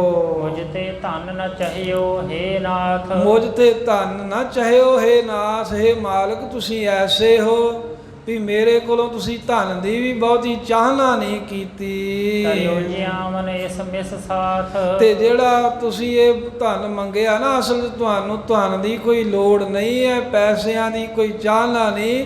ਇਹ ਤਾਂ ਬਹਾਨਾ ਬਣਾ ਕੇ ਤੁਸੀਂ ਮੈਨੂੰ ਜਿਉਂਦਿਆਂ ਕਰ ਦਿੱਤਾ, ਕਿਉਂਕਿ ਪਤਾ ਸੀ ਵੀ ਤੁਹਾਡੇ ਸਿੱਖ ਨੇ ਇਹ ਪ੍ਰਣ ਕੀਤਾ ਹੈ ਵੀ ਬਿਨਾਂ ਇਹ ਅੰਦਰ ਦਾ ਪਤਾ ਜਾਣੇ ਤੋਂ ਸਮੁੰਦਰ ਆਲਾ ਤੇ ਮੈਂ ਅੰਨ ਜਲ ਗ੍ਰਹਿਣ ਨਹੀਂ ਕਰਾਂਗਾ। ਤੇ ਸਤਿਗੁਰੂ ਜੀ ਮੇਰੀ ਜ਼ਿੰਦਗੀ ਮੈਨੂੰ ਬਖਸ਼ਣ ਵਾਸਤੇ, ਮੈਨੂੰ ਜਵਾਨ ਵਾਸਤੇ ਤੁਸੀਂ ਬਚਨ ਕਹੇ ਨੇ, ਤੁਹਾਨੂੰ ਕੋਈ ਧਨ ਦੀ ਚਾਹਨਾ ਨਹੀਂ, ਇਹ ਗੱਲ ਮੈਨੂੰ ਪਤਾ ਹੈ। ਕਰਿਓ ਜੇ ਆਵਨ ਇਸ ਮਿਸ ਸਾਥ। ਇਸ ਬਹਾਨੇ ਤੁਸੀਂ ਮੈਨੂੰ ਜੋ ਧਨ ਮੰਗਿਆ ਹੈ, ਮੈਨੂੰ ਅਸਲ ਦੇ ਵਿੱਚ ਧਨ ਨਹੀਂ ਮੰਗਿਆ, ਜਿਵਾਰ ਹੀ ਲਿਆ ਹੈ, ਮਰਦੇ ਨੂੰ ਪ੍ਰਾਣ ਦੇ ਦਿੱਤੇ ਨੇ। ਸਭ ਤੇ ਬੜੇ ਭਾਗ ਹੈ ਮੇਰੇ, ਮੈਂ ਜਾਣਦਾ ਵੀ ਸਭ ਸਿੱਖਾਂ ਵਿੱਚੋਂ ਮੇਰੇ ਵੱਡੇ ਭਾਗ ਹਨ। ਪੂਰ ਮਨੋਰਥ ਦਰਸ਼ਨ ਹੈ, ਜੋ ਤੁਹਾਡੇ ਦਰਸ਼ਨ ਵੇਖ ਕੇ ਮੇਰੇ ਮਨ ਦਾ ਮਨੋਰਥ ਪੂਰਾ ਹੋ ਗਿਆ ਹੈ। ਦਸ਼ਕਰ ਸਾਧਨ ਸਾਧਤ ਜੈਸੇ, ਜਿਵੇਂ ਕੋਈ ਮਹਾਰਾਜ ਸਾਧਨਾ ਕਰਨ ਵਾਲਾ ਬੜੇ ਔਖੇ ਔਖੇ ਸਾਧਨ ਕਰਦਾ ਹੋਵੇ, ਜਲ ਧਾਰੇ ਕਰੇ, ਪੁੱਠਾ ਲਟਕ ਜਾਵੇ, ਧੂਣੀਆਂ ਤਾਵੇ, ਫਲ ਪ੍ਰਾਪਤ ਮੇਰੀ ਗਤ ਤੈਸੇ। ਤੇ ਜਦੋਂ ਉਹਨੂੰ ਫਿਰ ਕਮਾਈ ਕਰਦੇ ਨੂੰ ਫਲ ਮਿਲਦਾ ਹੈ ਨਾ, ਜਿਵੇਂ ਉਹਨੂੰ ਖੁਸ਼ੀ ਹੁੰਦੀ ਹੈ ਨਾ, ਇਸੇ ਤਰ੍ਹਾਂ ਮਹਾਰਾਜ ਮੇਰੀ ਹਾਲਤ ਹੈ। ਤੁਹਾਡੇ ਦਰਸ਼ਨ ਕਰਨ ਦੇ ਲਈ 22 ਠੱਗਾਂ ਦੇ ਅੱਗੇ ਜਾ ਕੇ ਮੱਥੇ ਟੇਕੇ, ਪਰ ਤੁਹਾਡੀ ਕਿਰਪਾ ਦੇ ਨਾਲ ਹੁਣ ਮੈਨੂੰ ਜੋ ਦਰਸ਼ਨ ਪ੍ਰਾਪਤ ਹੋਏ ਆ, ਮੇਰੀ ਉਹ ਸਾਧਕ ਦੀ ਜੋ ਸਾਧਨਾ ਪੂਰੀ ਹੋਣ ਤੇ ਉਹਨੂੰ ਫਲ ਪ੍ਰਾਪਤ ਹੋਣ ਤੇ ਜੋ ਖੁਸ਼ੀ ਹੁੰਦੀ ਹੈ, ਉਸੇ ਤਰ੍ਹਾਂ ਹੀ ਮਹਾਰਾਜ ਮੈਨੂੰ ਖੁਸ਼ੀ ਹੋ ਰਹੀ, ਪ੍ਰਸੰਨਤਾ ਹੋ ਰਹੀ ਹੈ। ਪ੍ਰਵਾਹ ਵਿਖੇ ਬਹੁ ਬਹਿਓ, ਤੇ ਹੇ ਗਰੀਬ ਨਿਵਾਸ ਸਤਿਗੁਰੂ ਜੀਓ, ਇਸ ਢੰਗ ਦੇ ਨਾਲ ਆਪ ਜੀ ਦੀ ਕਿਰਪਾ ਹੈ ਵੀ ਬੜੇ ਪ੍ਰਵਾਹ ਵਿਖੇ ਬਹੁ ਬਹਿਓ, ਵੀ ਵੱਡਾ ਹੜ੍ਹ ਦਾ ਕੋਈ ਪ੍ਰਵਾਹ ਵਗ ਰਿਹਾ ਹੋਵੇ ਤੇ ਉਹਦੇ ਵਿੱਚ ਕੋਈ ਰੁੜਦਾ ਜਾਂਦਾ ਹੋਵੇ, ਚੌਦਿਸ਼ ਤੇ ਅਲੰਬ ਨਹਿ ਲਹਿਓ, ਤੇ ਚਾਰ ਸਫੇਰੇ ਰੁੜਦੇ ਜਾਂਦੇ ਨੂੰ ਕੋਈ ਆਸਰਾ ਹੀ ਨਾ ਲੱਭੇ, ਕੋਈ ਸਹਾਰਾ ਹੀ ਨਾ ਲੱਭੇ ਉਸ ਰੋੜ ਵਿੱਚੋਂ ਬਚਣ ਵਾਸਤੇ। ਕੋ ਨੌਕਾ ਪ੍ਰਾਪਤ ਹੋਏ, ਪਰ ਰੁੜਦੇ ਜਾਂਦੇ ਨੂੰ ਮਹਾਰਾਜ ਜੇ ਕਿਤੇ ਬੇੜੀ ਪ੍ਰਾਪਤ ਹੋ ਜਾਵੇ, ਆਪਣੀ ਗਤ ਜਾਣੋ ਸੋਏ। ਆ ਮੈਂ ਆਪਣੀ ਹਾਲਤ ਉਸੇ ਤਰ੍ਹਾਂ ਹੀ ਜਾਣਦਾ। ਚਿੰਤਾ ਦੀ ਨਦੀ 'ਚ ਮਹਾਰਾਜ ਰੁੜਦਾ ਹੀ ਜਾ ਰਿਹਾ ਸੀ, ਤੇ ਜਿਹੜੇ ਤੁਹਾਡੇ ਬਚਨ ਹਨ, ਬਚਨ ਰੂਪੀ ਬੇੜੀ ਮੈਨੂੰ ਪ੍ਰਾਪਤ ਹੋਈ ਹੈ। ਜਿਵੇਂ ਬੇੜੀ ਮਿਲੇ ਤੋਂ ਰੁੜਦਾ ਡੁੱਬਦਾ ਜਾਂਦਾ, ਬਚ ਜਾਂਦਾ ਹੈ ਨਾ, ਇਸੇ ਤਰ੍ਹਾਂ ਤੁਹਾਡੇ ਬਚਨ ਕੰਨਾਂ ਵਿੱਚ ਸੁਣ ਕਰਕੇ ਹੇ ਸਿੱਖਾ ਤੇਰਾ ਬੇੜਾ ਬੰਨੇ ਲਾਇਆ। ਇਹ ਮਹਾਰਾਜ ਤੁਸੀਂ ਬਚਨ ਜੋ ਕਹੇ ਨੇ, ਇਹ ਮੈਨੂੰ ਬੇੜੀ ਦੀ ਨਿਆਈ ਹੋ ਕਰਕੇ ਮਿਲੇ ਹਨ, ਮੈਨੂੰ ਰੁੜਦੇ ਨੂੰ ਬਚਾ ਲਿਆ ਆਪ ਨੇ। ਜਨ ਸ਼ਤਰੂ ਕੇ ਬਸ ਕੋ ਪਰਿਓ, ਤੇ ਫਿਰ ਇੱਕ ਹੋਰ ਉਦਾਹਰਣ ਦਿੰਦੇ ਮਹਾਰਾਜ, ਜਿਵੇਂ ਕੋਈ ਵੈਰੀ ਦੇ ਵਸ ਵਿੱਚ ਪਿਆ ਹੋਵੇ, ਕਿਸੇ ਨੇ ਵੈਰੀ ਨੇ ਕੈਦ ਕਰ ਲਿਆ ਹੋਵੇ ਕਿਸੇ ਮਨੁੱਖ ਨੂੰ। ਛੋਟੇ ਰਾਜ ਲੈ ਤਿਮ ਦੁਖ ਹਰਿਓ, ਪੜ ਫਿਰ। ਛੋਟੇ ਰਾਜ ਲੈ ਤਿਮ ਦੁਖ ਹਰਿਓ, ਛੁੱਟੇ ਰਾਜ ਲੈ ਤਿਮ ਦੁਖ ਹਰਿਓ, ਕਹਿੰਦੇ ਵੀ ਉਹ ਕੈਦ ਵਿੱਚ ਪਿਆ ਹੋਵੇ, ਕਸ਼ਟ ਚੱਲ ਰਿਹਾ ਹੋਵੇ, ਪਰ ਕਹਿੰਦੇ ਇੱਕ ਛੁੱਟ ਜਾਵੇ ਤੇ ਦੂਸਰਾ ਉਹਨੂੰ ਰਾਜ ਭਾਗ ਮਿਲ ਜਾਵੇ, ਉਹਦੀ ਖੁਸ਼ੀ ਦਾ ਜਿਵੇਂ ਟਿਕਾਣਾ ਨਹੀਂ ਨਾ ਰਹਿੰਦਾ, ਜਿਵੇਂ ਉਹਦੇ ਸਾਰੇ ਦੁੱਖ ਕੱਟੇ ਜਾਂਦੇ ਹਨ, ਉਸੇ ਪ੍ਰਕਾਰ ਦੇ ਨਾਲ ਮਹਾਰਾਜ ਮੈਨੂੰ ਇਹ ਸੁਖ ਪ੍ਰਾਪਤ ਹੋਇਆ ਏ। ਜਥਾ ਜੀਵ ਕੋ ਗਹਿਲੇ ਜਾਹੀ, ਜਾਂ ਤੀਸਰਾ ਦ੍ਰਿਸ਼ਟਾਂਤ ਇਦਾਂ ਦੇ ਕੇ ਕਹਿੰਦਾ ਮਹਾਰਾਜ, ਜਿਵੇਂ ਜੀਵ ਨੂੰ ਪਕੜ ਕਰਕੇ ਜਿਹੜੇ ਜਮ ਲੈ ਜਾਂਦੇ ਹਨ, ਜਮ ਕਿੰਕਰ ਤਾੜਹਿ ਦੁਖ ਮਾਹੀ। ਹਾਂ, ਜਮ ਜਿਹੜੇ ਨੇ ਜਮਾਂ ਦੇ ਜੋ ਧਰਮ ਰਾਜੇ ਦੇ ਸੇਵਕ ਦਾਸ ਹਨ, ਉਹ ਕਰਮਾਂ ਦੇ ਜਿਹੜੇ ਕੋਈ ਮਾੜਾ ਕਰਮ ਹੋਵੇ ਉਹਦਾ ਕਰਕੇ ਉਹਨੂੰ ਤਾੜ ਨਾ ਕਰਨ, ਉਹਨੂੰ ਦੁੱਖ ਦੇਣ, ਸਜ਼ਾ ਦੇਣ ਜਾਂਦੇ ਹੋਏ, ਆਇਓ ਚਾਹੇ ਨਰਕ ਮੈਂ ਸੋਏ, ਤੇ ਉਹਦੇ ਕਰਮਾਂ ਮੁਤਾਬਕ ਜਮ ਉਹਨੂੰ ਨਰਕਾਂ ਦੇ ਵਿੱਚ ਸੁੱਟਣਾ ਚਾਹੁੰਦੇ ਹੋਣ, ਇਸ ਕੋ ਸੁਰਗ ਦੇਹ ਜਿਮ ਕੋਏ। ਤੇ ਪਰ ਕਹਿੰਦੇ ਜਿਹਨੂੰ ਸੁੱਟਣਾ ਨਰਕਾਂ 'ਚ ਹੋਵੇ ਤੇ ਇਸ ਕੋ ਸੁਰਗ ਦੇਹ ਜਿਮ ਕੋਏ, ਜਿਵੇਂ ਕੋਈ ਅਚਾਨਕ ਹੀ ਨਰਕਾਂ 'ਚ ਡਿੱਗਦੇ ਨੂੰ ਸਵਰਗ ਦੇ ਦੇਵੇ ਨਾ, ਤੇ ਉਹਨੂੰ ਮਹਾਰਾਜ ਖੁਸ਼ੀ ਹੁੰਦੀ ਹੈ। ਇਸੇ ਤਰ੍ਹਾਂ ਤੁਹਾਡੇ ਦਰਸ਼ਨ ਕਰਕੇ, ਦਰਸ਼ਨਾਂ ਤੋਂ ਬਿਨਾਂ ਜੋ ਮੈਂ ਪਖੰਡੀਆਂ ਕੋ ਜਾ ਰਿਹਾ ਸੀ, ਇਹ ਨਰਕਾਂ 'ਚ ਹੀ ਪੈ ਰਿਹਾ ਸੀ, ਤੁਹਾਡੇ ਦਰਸ਼ਨ ਕਰ ਲਏ ਨੇ ਮਨ ਮਹਾਰਾਜ, ਮੈਂ ਸਵਰਗਾਂ 'ਚ ਹੀ ਪੈ ਗਿਆ ਹਾਂ। ਜਥਾ ਗਇਓ ਨਰਕੋ ਪਰਦੇਸ਼, ਜਾਂ ਫਿਰ ਹੋਰ ਉਦਾਹਰਣ ਦਿੰਦਾ ਮਹਾਰਾਜ, ਜਿਵੇਂ ਕੋਈ ਮਨੁੱਖ ਪ੍ਰਦੇਸ਼ ਵਿੱਚ ਦੂਸਰੇ ਦੇਸ਼ ਵਿੱਚ ਗਿਆ ਹੋਵੇ, ਉਜਾਰ ਭਰਮਤ ਸਾ ਕਲੇਸ਼, ਤੇ ਕਹਿੰਦੇ ਭਰਮ ਦੇ ਵਿੱਚ ਭੁਲੇਖੇ ਵਿੱਚ ਪੈ ਕੇ ਉਜਾੜ ਆਵੇ, ਕੋਈ ਜੰਗਲ ਕੋਈ ਕੁਰਾਹੇ ਪੈ ਜਾਵੇ, ਉਜਾੜ ਹੀ ਉਜਾੜ ਹੋਵੇ, ਚਾਰ ਸਫੇਰੇ ਰਸਤਾ ਨਾ ਲੱਭੇ ਵੀ ਜਾਣਾ ਕਹਿਣੂ ਹੈ, ਤੇ ਕਲੇਸ਼ ਪੈ ਜਾਣ ਜਿਹਦੇ ਤੇ ਬਿਪਤਾ ਪੈ ਜਾਵੇ, ਖਾਨ ਪਾਨ ਬਿਨ ਮ੍ਰਿਤਕ ਸਮਾਨਾ, ਤੇ ਨਾ ਕੁਝ ਖਾਣ ਨੂੰ ਮਿਲੇ, ਨਾ ਕੁਝ ਪੀਣ ਨੂੰ ਮਿਲੇ, ਬਸ ਬਿਨ ਖਾਣ ਪਾਣ ਤੋਂ ਬਗੈਰ ਮ੍ਰਿਤਕ ਸਮਾਨਾ, ਮਰੇ ਦੀ ਨਿਆਈ ਹਾਲਤ ਹੋ ਜਾਵੇ ਕਿਸੇ ਜੰਗਲ ਵਿੱਚ ਭਟਕੇ ਹੋਏ ਮਨੁੱਖ ਦੀ। ਘਰ ਪੁਚਾਏ ਤੇ ਮੈਂ ਤਿਮ ਜਾਨਾ, ਤੇ ਉਹ ਭਟਕਦੇ ਹੋਏ ਨੂੰ, ਮਰਦੇ ਹੋਏ ਨੂੰ ਜੇ ਉੱਥੋਂ ਲਿਆ ਕੇ ਉਹਦੇ ਘਰ ਵਿੱਚ ਪਹੁੰਚਾ ਦੇਵੇ ਨਾ, ਮੰਜ਼ਲ ਵਿੱਚ ਪਹੁੰਚਾ ਦੇਵੇ, ਤੇ ਜਿਵੇਂ ਉਹਨੂੰ ਸੁਖ ਹੁੰਦਾ ਹੈ ਨਾ ਮਹਾਰਾਜ, ਜਿਵੇਂ ਉਹ ਖੁਸ਼ ਹੁੰਦਾ ਹੈ, ਮੈਂ ਤੇ ਮਜਾਨਾ ਤੁਹਾਡੇ ਦਰਸ਼ਨ ਕਰਕੇ ਮੈਂ ਉਸੇ ਤਰ੍ਹਾਂ ਹੀ ਸੁਖ ਮੰਨਿਆ ਵੀ ਤੁਹਾਡੇ ਦਰਸ਼ਨਾਂ ਬਿਨਾਂ ਇਉਂ ਸੀ ਜਿਵੇਂ ਭਰਮ ਰਿਹਾ ਸੀ ਜੰਗਲ ਵਿੱਚ, ਉਜਾੜ ਵਿੱਚ। ਤੁਹਾਡੇ ਦਰਸ਼ਨ ਹੋਏ ਨੇ, ਮੈਂ ਆਪਣੇ ਮਾਨੋ ਘਰ ਵਿੱਚ ਹੀ ਆਣ ਬੈਠਾ ਹਾਂ। ਦੀਨ ਜਾਨ ਦੀਨ ਸਤੁਮ ਦਾਨਾ, ਤੇ ਮਹਾਰਾਜ ਮੈਨੂੰ ਦੀਨ ਨਿਮਾਣਾ ਸੇਵਕ ਜਾਣ ਕੇ ਇਹ ਜੋ ਤੁਸੀਂ ਦਰਸ਼ਨਾਂ ਦਾ ਦਾਨ ਦਿੱਤਾ ਹੈ, ਮਿਰਤਕ ਮੈਂ ਪਾਇਓ ਪ੍ਰਾਨਾ। ਇਹ ਤਾਂ ਜਿਵੇਂ ਮੈਂ ਮਰੇ ਹੋਏ ਨੇ ਦੁਬਾਰਾ ਪ੍ਰਾਣ ਹਾਸਲ ਕਰ ਲਏ ਨੇ, ਐਸੀ ਮੇਰੇ ਤੇ ਕਿਰਪਾ ਹੋਈ ਤੁਹਾਡੀ। ਉਤੇ ਗੁਪਤ ਮਮ ਕਾਰਨ ਕਰਕੇ, ਤੇ ਪਾਤਸ਼ਾਹ ਹੁਤੇ ਗੁਪਤ, ਵੇਖੋ ਗੁਪਤ ਹੀ ਸੀ ਆਪ ਜੀ ਕਿੰਨਾ ਚਿਰ ਤੋਂ, ਮਮ ਕਾਰਨ ਕਰਕੇ, ਜਿਹੜੀ ਮੈਂ ਇੱਛਾ ਧਾਰੀ ਵੀ ਮੈਂ ਮਰ ਜਾਗਾ, ਜੇ ਪੂਰਾ ਗੁਰੂ ਨਾਲ ਮਿਲਿਆ ਤਾਂ ਸਤਿਗੁਰੂ ਮੇਰੇ ਕਾਰਨ ਆਪ ਜੀ ਨੇ ਭਏ ਪ੍ਰਗਟ ਤੁਮ ਆਪ ਉਚਰਤ, ਆਪਣੇ ਮੁਖੋਂ ਉਚਾਰ ਕੇ ਆਪਣਾ ਆਪ ਪ੍ਰਗਟ ਕਰ ਦਿੱਤਾ। ਜਿਹੜਾ ਲੰਮੇ ਸਮੇਂ ਤੋਂ ਛੁਪਾ ਕੇ ਰੱਖਿਆ ਸੀ, ਇੱਕ ਵਰਾ ਹੀ ਹੋ ਚਲਿਆ ਸੀ। ਗੁਰੂ ਹਰਿਕ੍ਰਿਸ਼ਨ ਸਾਹਿਬ ਜੀ ਨੂੰ ਸੱਚਖੰਡ ਗਿਆ, ਚੇਤ ਦੇ ਵਿੱਚ ਹੀ ਮਹਾਰਾਜ ਸੱਚਖੰਡ ਗਏ ਨੇ। ਤੇ ਜਦੋਂ ਗੁਰੂ ਤੇਗ ਬਹਾਦਰ ਸਾਹਿਬ ਪ੍ਰਗਟ ਹੋਏ ਉਦੋਂ ਵੀ ਚੇਤ ਦਾ ਹੀ ਮਹੀਨਾ ਸੀ। ਤੇ ਇਹ ਭਾਈ ਮੱਖਣ ਸ਼ਾਹ ਲਬਾਣਾ ਕਹਿੰਦਾ, ਮਹਾਰਾਜ ਵੇਖੋ ਆਪ ਗੁਪਤ ਰੱਖਿਆ ਸੀ ਆਪਣੇ ਆਪ ਨੂੰ, ਪਰ ਮੇਰੇ ਕਾਰਨ ਵੀ ਮੇਰੀ ਜਿੰਦ ਬਚ ਜੇ, ਮੇਰੇ ਪ੍ਰਾਣ ਬਚ ਜਾਣ, ਆਪ ਤੁਸੀਂ ਮੁਖੋਂ ਕਹਿ ਕੇ ਪ੍ਰਗਟ ਹੋਏ ਹੋ। ਇਹ ਜਸ ਮੋਕੋ ਦੀਨ ਵਿਸਾਲਾ, ਇਹ ਮਹਾਰਾਜ ਤੁਸੀਂ ਮੈਨੂੰ ਬਹੁਤ ਹੀ ਵੱਡਾ ਜਸ ਦੇ ਦਿੱਤਾ ਹੈ, ਮੇਰੇ ਸਿਰ ਦੇ ਵਿੱਚ ਮਾਨੋ ਕੇਸਰੀ ਪਵਾਇਆ ਹੈ ਤੁਸਾਂ ਨੇ। ਮਮ ਭਾਗ ਵੱਡੇ ਇਸ ਕਾਲਾ, ਮੈਂ ਜਾਣਦਾ ਹਾਂ ਵੀ ਇਸ ਸਮੇਂ ਮੇਰੇ ਬਹੁਤ ਹੀ ਵੱਡੇ ਭਾਗ ਹਨ, ਜੋ ਮੇਰੇ ਬਹਾਨੇ ਗੁਰੂ ਤੇਗ ਬਹਾਦਰ ਸਾਹਿਬ ਜੀ ਆਪ ਪ੍ਰਗਟ ਹੋ ਰਹੇ ਹੋ। ਅੰਤਰ ਬਿਰਤੀ ਆਪ ਨੇਤਰ ਹੋ, ਕਿਉਂਕਿ ਆਪ ਸਦਾ ਹੀ ਅੰਤਰਮੁਖ ਬਿਰਤੀ ਕਰਕੇ ਬਿਰਾਜਮਾਨ ਰਹਿੰਦੇ ਹੋ। ਬ੍ਰਹਮਾਨੰਦ ਸਦਾ ਉਰ ਲਹੋ, ਤੇ ਸਦਾ ਹੀ ਔਰ ਹਿਰਦੇ ਦੇ ਵਿੱਚ ਬ੍ਰਹਮ ਦਾ ਆਨੰਦ ਪਾਤਸ਼ਾਹ ਜੀ ਆਪ ਮਾਣਦੇ ਸੀ, ਅੰਤਰਮੁਖ ਬਿਰਤੀ ਕੀਤੀ ਹੈ ਅਤੇ ਬ੍ਰਹਮ ਦੀ ਪ੍ਰਾਪਤੀ ਦਾ ਆਨੰਦ ਦਿਲ ਵਿੱਚ ਸਦਾ ਮਾਣਦੇ ਹੋ। 14 ਲੋਕ ਪਤੀ ਗੁਣ ਖਾਨੀ, ਪਾਤਸ਼ਾਹ 14 ਲੋਕ ਉਹਨਾਂ ਦੇ ਆਪ ਮਾਲਕ ਹੋ, ਸ਼ੁਭ ਗੁਣਾਂ ਦੇ ਖਜ਼ਾਨੇ ਸਮੁੰਦਰ ਹੋ। ਮੁਝ ਨਿਸ਼ਚਾ ਦੀਨ ਸਕਹਿ ਬਾਨੀ, ਤੇ ਪਾਤਸ਼ਾਹ ਜੀ ਆਪ ਜੀ ਨੇ ਆਪਣੇ ਮੁਖ ਚੋਂ ਬਾਣੀ ਕਹਿ ਕੇ ਮੈਨੂੰ ਨਿਸ਼ਚਾ ਦਿੱਤਾ ਹੈ ਵੀ ਹੇ ਸਿੱਖਾ ਤੇਰਾ ਬੇੜਾ ਬੰਨੇ ਲਾਇਆ, ਜਦੋਂ ਜੋ ਉਦੋਂ ਸੁਖਿਆ ਹੁਣ ਰੱਖਦਾ ਕਿਉਂ ਨਹੀਂ ਅੱਗੇ। ਸਭ ਤੇ ਛਪੇ ਰਹੇ ਨਹਿ ਜਾਣੇ, ਪਾਤਸ਼ਾਹ ਆਪ ਸਾਰੀਆਂ ਸੰਗਤਾਂ ਕੋਲੋਂ ਛਿਪੇ ਹੀ ਰਹੇ, ਕਿਸੇ ਨੇ ਤੁਹਾਨੂੰ ਜਾਣਿਆ ਹੀ ਨਹੀਂ, ਕਿਸੇ ਕੋ ਜਾਣੇ ਹੀ ਨਹੀਂ ਗਏ। ਕਿਰਿਆ ਸੁਭਾਏ ਦਿਖਾਏ ਨਾ ਆਨੇ, ਕਿਰਿਆ ਸੁਭਾਏ ਦਿਖਾਏ ਨਾ ਠਾਨੇ। ਮਹਾਰਾਜ ਸਾਹਿਬ ਜੀ ਤੁਸੀਂ ਕਿਸੇ ਆਪਣੀ ਕਿਰਿਆ, ਆਪਣਾ ਜਿਹੜਾ ਸੁਭਾਅ ਹੈ ਇਹੋ ਜਿਹਾ ਸਾਰਿਆਂ ਨੂੰ ਵਿਖਾ ਕਰਕੇ ਠਾਨਿਆ ਵੀ ਹਰ ਕੋਈ ਤੁਹਾਡੀ ਕਿਰਿਆ ਵੇਖ ਕੇ, ਮਸਤਾਨੀ ਜੀ ਤੁਹਾਡਾ ਸੁਭਾਅ ਵੇਖ ਕੇ ਤੇ ਸਾਰੇ ਹੀ ਜਿਹੜੇ ਭਰਮ ਵਿੱਚ ਹੀ ਪੈ ਗਏ, ਕਿਸੇ ਨੂੰ ਆਪਣੇ ਦਰਸ਼ਨ ਨਹੀਂ ਤੁਸੀਂ ਦਿੱਤੇ।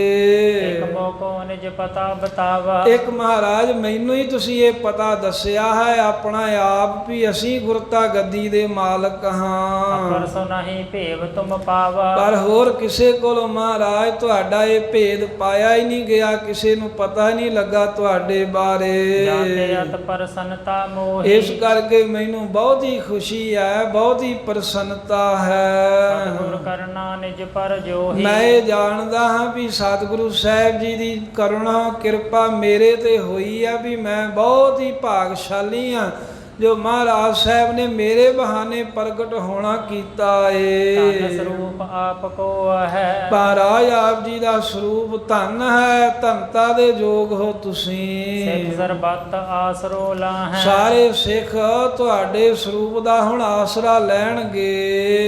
ਏਕ ਸ਼ਰਨ ਸਿੱਖੀਅਨ ਕੀ ਰਾਵਰ, ਏਕ ਸ਼ਰਨ ਸਿੱਖਿਅਨ ਕੀ ਰਾਵਰ। ਮਹਾਰਾਜ ਜਿੰਨੇ ਵੀ ਸਿੱਖ ਹਨ ਉਹਨਾਂ ਸਾਰਿਆਂ ਦੇ ਲਈ ਤੁਹਾਡੀ ਹੀ ਸ਼ਰਨ, ਤੁਹਾਡਾ ਹੀ ਇੱਕ ਆਸਰਾ ਹੈ। ਤਜ ਭਰਮ ਹੈ ਸੇ ਨਰ ਜਗ ਬਾਵਰ, ਜਿਹੜੇ ਤੁਹਾਡਾ ਆਸਰਾ ਛੱਡ ਕੇ ਹੋਰ ਕੱਚੇ ਪਿੱਲੇ ਗੁਰੂਆਂ ਵੱਲ ਭਰਮ ਦੇ ਫਿਰਦੇ ਉਹ ਬਾਵਰੇ ਨੇ, ਉਹ ਪਾਗਲ ਹਨ ਮਨੁੱਖ।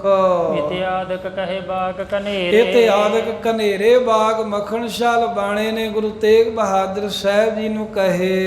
ਤ੍ਰਿਪਤ ਨ ਹੋਤ ਦਰਸ਼ ਗੁਰ ਹੇਰੇ, ਆ ਗੁਰੂ ਸਾਹਿਬ ਜੀ ਦੇ ਦਰਸ਼ਨ ਕਰੀ ਜਾ ਉਤਾਰਿਆ ਤੇ ਦਰਸ਼ਨ ਕਰਦਾ ਹੋਇਆ ਰੱਜਦਾ ਨਹੀਂ ਹੈ। ਤੁਲਤ ਹਰਖ ਹਿਰਦੇ ਭਰ ਆਵਾ, ਤੋਲਣ ਤੋਂ ਰਹਿਤ ਖੁਸ਼ੀ ਦੇ ਨਾਲ ਇਹਦਾ ਹਿਰਦਾ ਇਹਦਾ ਦਿਲ ਭਰ ਆਇਆ ਖੇੜੇ ਵਿੱਚ। ਉਠਤ ਵੀਰ ਪੁਨ ਸੀਸ ਨਿਵਾਵਾ, ਤੇ ਇਸ ਤਰ੍ਹਾਂ ਮਹਾਰਾਜ ਸਾਹਿਬ ਜੀ ਕੋਲੋਂ ਆਗਿਆ ਲੈ ਕੇ ਚੱਲਿਆ ਹੈ ਤੇ ਉੱਠਦੇ ਸਮੇਂ ਫੇਰ ਗੁਰਾਂ ਨੂੰ ਸਿਰ ਝੁਕਾ ਕੇ ਨਮਸਕਾਰ ਕੀਤੀ। ਚਰਨ ਸਪਰਸ਼ੇ ਦਵੇ ਕਰ ਸਾਥ, ਦੋਵੇਂ ਮਹਾਰਾਜ ਦੇ ਚਰਨ ਆਪਣੇ ਹੱਥਾਂ ਦੇ ਨਾਲ ਸਪਰਸ਼ ਕੀਤੇ। ਫਿਰ ਤਾਰਥ ਦਰਸ਼ੇ ਨਾਥ, ਗੁਰੂ ਸਾਹਿਬ ਮਾਲਕ ਗੁਰੂ ਤੇਗ ਬਹਾਦਰ ਸਾਹਿਬ ਦੇ ਦਰਸ਼ਨ ਕਰਕੇ ਨੇ ਆਪਣਾ ਆਪ ਸਫਲਾ ਮੰਨ ਲਿਆ ਵੀ ਮੇਰਾ ਜੀਵਨ ਕਰਤਾਰਥ ਹੋ ਗਿਆ ਪੁਨ ਏ। ਮੈਂ ਦਰਸ਼ੋਂ ਬਾਕ ਬਖਾਨੋ, ਪੁੰਨ ਮੈਂ ਦਰਸੋਂ, ਬਿੰਦੀਆਂ ਕਿੱਥੇ ਥੱਲੇ, ਪੁੰਨ ਮੈਂ ਦਰਸੋਂ ਬਾਗ ਬਖਾਨਾ।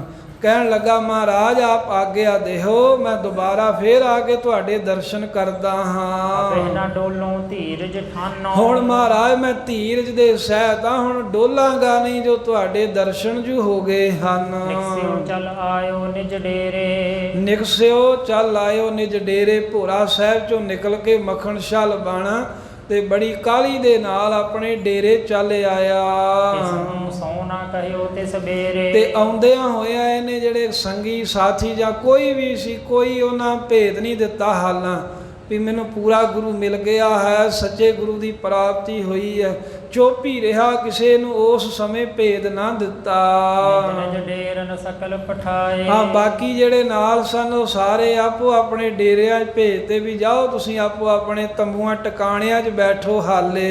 ਏਕਾਕੀ ਹਰਖਤ ਸੁਖ ਪਾਏ, ਤੇ ਮੱਖਣ ਸ਼ਾਹ ਲਬਾਣਾ ਆਪ ਇਕੱਲਾ ਆਪਣੇ ਤੰਬੂ ਆਪਣੇ ਆਸਣ ਤੇ ਬੈਠ ਕੇ ਬਹੁਤ ਖੁਸ਼ ਹੋ ਰਿਹਾ। ਉੱਥੇ ਮਨ ਹੀ ਮਨ ਬੜਾ ਸੁਖ ਮੰਨ ਰਿਹਾ ਏ। ਕਰਤੱਵਿਆ ਚਿਤਵ ਕਰ ਆਛੇ, ਤੇ ਜਦੋਂ ਇਹ ਮਹਾਰਾਜ ਸਾਹਿਬ ਦੇ ਦਰਸ਼ਨ ਕਰ ਆ ਕੇ ਆਪਣੇ ਡੇਰੇ ਬੈਠ ਗਿਆ, ਨਿਜ ਕਰਤੱਵਿਆ ਚਿਤਵਤ ਕਰ ਆਛੈ ਵੀ ਜਿਹੜਾ ਹੁਣ ਕਰਤੱਵ ਜਿਹੜਾ ਕੰਮ ਕਰਨਾ ਹੈ ਨਾ ਆਪਣਾ ਇਹ ਕਰਤੱਵ ਜਾਣ ਕੇ ਚੰਗੀ ਤਰ੍ਹਾਂ ਸੋਚ ਵਿਚਾਰ ਕੇ ਆਪਨ ਨਰ ਸੋ ਬੋਲਿਓ ਪਾਛੇ, ਚੰਗੀ ਤਰ੍ਹਾਂ ਜਦੋਂ ਸੋਚ ਵਿਚਾਰ ਲਿਆ ਜਿਹੜਾ ਆਪਣੇ ਵੱਲੋਂ ਕਰਤੱਵ ਕਰਨਾ ਸੀ, ਜਿਹੜੀ ਕੋਈ ਮੱਖਣ ਸ਼ਾਹ ਨੇ ਆਪਣੇ ਵੱਲੋਂ ਤਿਆਰੀ ਕਰਨੀ ਸੀ ਉਹ ਤਿਆਰੀ ਕਰ ਲਈ ਸਾਰੀ ਗੁਰਾਂ ਨੂੰ ਪ੍ਰਗਟ ਕਰਨ ਦੀ। ਤੇ ਫਿਰ ਜਿਹੜੇ ਹਜ਼ੂਰੀ ਚ ਇਹਦੇ ਨਾਲ ਇਹਦੇ ਨੌਕਰ ਸੇਵਾਦਾਰ ਨੇ ਉਹਨਾਂ ਨੂੰ ਕਹਿਣ ਲੱਗਾ, ਸੀਵਨ ਹਾਰ ਚਤਰ ਲੈ ਆਵੋ, ਕਹਿੰਦੇ ਵੀ ਜਾਓ ਇਸ ਬਾਬਾ ਬਕਾਲਾ ਸਾਹਿਬ ਨਗਰ ਵਿੱਚੋਂ ਜਾਂ ਜਿੱਤਿਓਂ ਵੀ ਆਸ-ਪਾਸ ਕੋਈ ਸੋਹਣਾ ਦਰਜੀ ਜਿਹੜਾ ਕੱਪੜੇ ਸੀਣ ਵਾਲਾ ਹੋਵੇ ਲੈ ਕੇ ਇੱਥੇ ਆਵੋ। ਮੈਂ ਦੋਏ ਤਿੰਨ ਸੋ ਛਿਪਰ ਬੁਲਾਵੋ, ਹੋਇਆ 200-300 ਛਿਪਰ ਬੁਲਾਵੋ। ਕਹਿੰਦਾ ਵੀ 2-3 ਜਿੰਨੇ ਵੀ ਮਿਲ ਜਾਣ ਦਰਜੀ ਇਕੱਠੇ ਕਰਕੇ ਝਾਟੀ ਇੱਥੇ ਡੇਰੇ ਦੇ ਵਿੱਚ ਲੈ ਆਵੋ।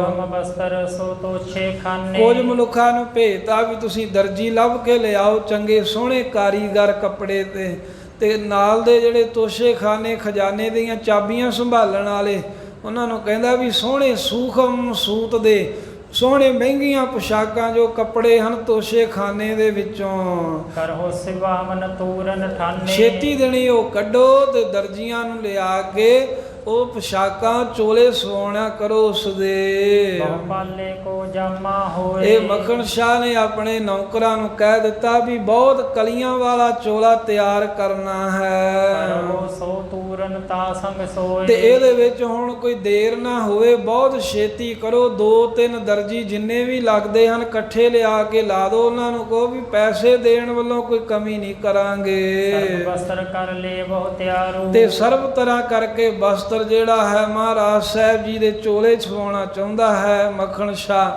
ਭੇਦ ਨਹੀਂ ਹਾਲਾਂ ਕਿਸੇ ਨੂੰ ਦੇ ਰਿਹਾ, ਕਹਿੰਦਾ ਵੀ ਲਿਆਓ ਤੋਸ਼ੇ ਖਾਨੇ ਚੋਂ ਕੱਪੜਾ ਕੱਢ ਕੇ ਸੂਖਮ ਬਸਤਰ ਦੇ 2-3 ਦਰਜੀ ਲਿਆ ਕੇ ਸਾਰੇ ਹੀ ਬਸਤਰ ਤਿਆਰ ਕਰ ਲਓ ਛੇਤੀ ਨਾਲ। ਬਹੁਤ ਮੋਲ ਕੋ ਹੋਏ ਜੋ ਚਾਰੂ, ਆ ਜਿਹੜਾ ਬਹੁਤੇ ਮੁੱਲ ਦਾ ਤੇ ਬਹੁਤਾ ਸੋਹਣਾ ਕੱਪੜਾ ਹੋਵੇ ਨਾ ਉਹ ਕੱਪੜਾ ਲੈਣਾ ਹੈ ਚੋਲਾ ਸੀਣ ਵਾਸਤੇ।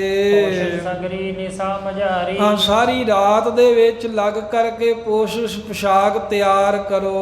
ਬਹੁਤ ਮੋਲ ਕੀ ਕੀਜੇ ਤਿਆਰੀ, ਤੇ ਫਿਰ ਬਹੁਤਾ ਮੁੱਲ ਲਾਓ ਉਸ ਕੱਪੜੇ ਦੇ। ਹੋਰ ਕੋਈ ਕੀਮਤੀ ਚੀਜ਼ਾਂ ਲਾਉਣੀਆਂ ਹਨ, ਜਰੀ ਦਾ ਕੰਮ ਕਰਨਾ ਹੈ, ਸੋਨੇ ਦੀ ਕਢਾਈ ਕਰਨੀ ਹੈ, ਜੋ ਵੀ ਕਰਨਾ ਹੈ ਆਪਣੇ ਸੇਵਕਾਂ ਨੂੰ ਖੁੱਲਾ ਹੁਕਮ ਮੱਖਣ ਸ਼ਾਹ ਲਬਾਣੇ ਨੇ ਦੇ ਦਿੱਤਾ ਵੀ ਕਰੋ। ਬਸ ਇਹੀ ਹੈ ਵੀ ਪੁਸ਼ਾਕ ਰਾਤੋਂ ਰਾਤ ਸਿਪਣੀ ਚਾਹੀਦੀ ਹੈ, ਸਾਰੇ ਕੱਪੜੇ ਤਿਆਰ ਹੋਣੇ ਚਾਹੀਦੇ, ਫਿਰ ਤਿਆਰ ਵੀ ਸੋਹਣੇ ਹੋਣ, ਹੋਣ ਵੀ ਕੀਮਤੀ, ਮਹਿੰਗੇ ਤੋਂ ਮਹਿੰਗੇ ਹੋਣ। ਸੁਣ ਸੇਵਕ ਤੂਰ ਨਹੀਂ ਧਾਇਓ। ਆ ਮੱਖਣ ਸ਼ਾਹ ਲਬਾਣੇ ਦਾ ਹੁਕਮ ਸੁਣ ਕੇ ਸੇਵਕ ਦੌੜ ਕੇ ਬੜੀ ਛੇਤੀ ਦੇ ਨਾਲ ਗਏ ਹਨ। ਚਹਿਐ ਵਸਤ ਸੋ ਸਗਰੀ ਲਿਆਇਓ। ਜੋ ਜੋ ਵਸਤੂ ਚਾਹੀਦੀ ਸੀ ਚੋਲਾ ਤਿਆਰ ਕਰਨ ਵਾਸਤੇ, ਨਗ ਲਾਉਣ ਦੇ ਲਈ, ਜਰੀ ਦਾ ਕੰਮ ਕਰਨ ਦੇ ਲਈ, ਉਹ ਸਾਰੀ ਸਮੱਗਰੀ ਲੈ ਆਏ। ਬਹੁਤ ਮੋਲ ਕੇ ਬਸਤਰ ਨਿਕਾਸੇ। ਫਿਰ ਤੋਸ਼ੇ ਖਾਨੇ ਦੇ ਵਿੱਚੋਂ ਬਹੁਤ ਹੀ ਕੀਮਤੀ ਜੋ ਸੂਖਮ ਸੂਤ ਦਾ ਬਣਿਆ ਹੋਇਆ ਕੱਪੜਾ ਬਾਹਰ ਕੱਢਿਆ। ਸੇਵਨ ਲਗੇ ਬੈਠ ਨਰ ਪਾਸੇ। ਤੇ ਜੋ ਦਰਜੀ ਸਿਉਣ ਵਾਲੇ ਸਨ, ਉਹ ਕੱਪੜੇ ਦੇ ਮਿਸਤਰੀ ਉਹ ਕੱਪੜਾ ਸਿਉਣ ਲੱਗ ਪਏ। ਪੁਸ਼ਾਕ ਮੱਖਣ ਸ਼ਾਹ ਦੇ ਜਿਹੜੇ ਮਨੁੱਖ ਨੇ ਉਹ ਵੀ ਕੋਲ ਹੀ ਬੈਠ ਗਏ। ਉਹਨੇ ਕਿਹਾ ਵੀ ਇਹਨਾਂ ਦੇ ਸਰਾਣੇ ਹੀ ਬੈਠੇ ਰਹੋ ਜਿੰਨਾ ਚਿਰ ਤਿਆਰ ਨਹੀਂ ਹੁੰਦਾ ਚੋਲਾ। ਸਰਬ ਸਰਵਰੀ ਕੇਰ ਬਿਤਾਈ। ਸੋ ਇਸ ਤਰ੍ਹਾਂ ਸਾਰੀ ਰਾਤ ਜਿਹੜੀ ਆ ਸਾਧ ਸੰਗਤ ਇਸੇ ਤਰ੍ਹਾਂ ਬਤੀਤ ਹੋ ਗਈ, ਚੋਲੇ ਤਿਆਰ ਕਰਦੇ ਕਰ ਆ। ਕੋਸ਼ਿਸ਼ ਰਚ ਸੁੰਦਰਤਾਈ। ਫਿਰ ਪੜੋ। ਕਰ ਕੋਸ਼ਿਸ਼ ਮੂੰਹ 'ਚ ਹੀ ਰਚ ਪੜ੍ਹ ਲਿਆ। ਸੁੰਦਰਤਾਈ। ਕਰ ਕੋਸ਼ਿਸ਼ ਰਜ ਸੁੰਦਰਤਾਈ, ਬਹੁਤ ਸੁੰਦਰਤਾ ਦੇ ਨਾਲ ਪੁਸ਼ਾਕ ਚੋਲਾ ਤਿਆਰ ਕੀਤਾ। ਬ੍ਰਹਮ ਮਹੂਰਤ ਮਹਿ ਉੱਠ ਕਰਕੇ। ਆ ਰਾਤ ਦੇ ਸਮੇਂ ਬਹੁਤ ਦਰਜੀ ਲਾ ਕੇ ਜਦੋਂ ਪੁਸ਼ਾਕ ਬੜੀਆਂ ਸੋਹਣੀਆਂ ਤਿਆਰ ਕਰਕੇ ਰੱਖ ਲੀਆਂ। ਇਧਰ ਹੁਣ ਜਦੋਂ ਬ੍ਰਹਮ ਮਹੂਰਤ ਹੋਇਆ ਹੈ, 4 ਘੜੀਆਂ ਜਦੋਂ ਰਾਤ ਬਾਕੀ ਰਹਿ ਗਈ ਹੈ, ਮੱਖਣ ਸ਼ਾਹ ਲਬਾਣਾ ਉੱਠਿਆ।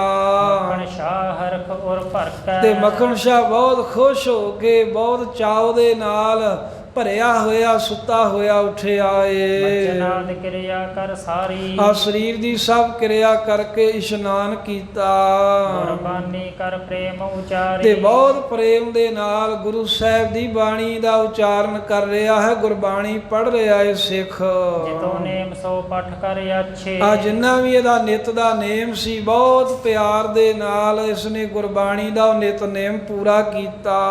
ਜਪਜੀ ਪ੍ਰਥਮਾ ਸੁਖਮਨੀ ਪਾਛੇ। ਜਿਵੇਂ ਪਹਿਲਾਂ ਜਪਜੀ ਸਾਹਿਬ ਦਾ ਪਾਠ ਕੀਤਾ, ਫਿਰ ਸੁਖਮਨੀ ਸਾਹਿਬ ਦਾ ਪਾਠ ਕਰਕੇ ਉਜਲ ਕੋਸ਼ਿਸ਼ ਪਹਿਰੀ ਫੇਰ। ਤੇ ਫਿਰ ਬੜਾ ਸੋਹਣਾ ਉਜਲ ਚਿੱਟੇ ਰੰਗ ਦਾ ਪੁਸ਼ਾਕਾ ਮੱਖਣ ਸ਼ਾਹ ਲਬਾਣੇ ਨੇ ਪਹਿਨ ਲਿਆ।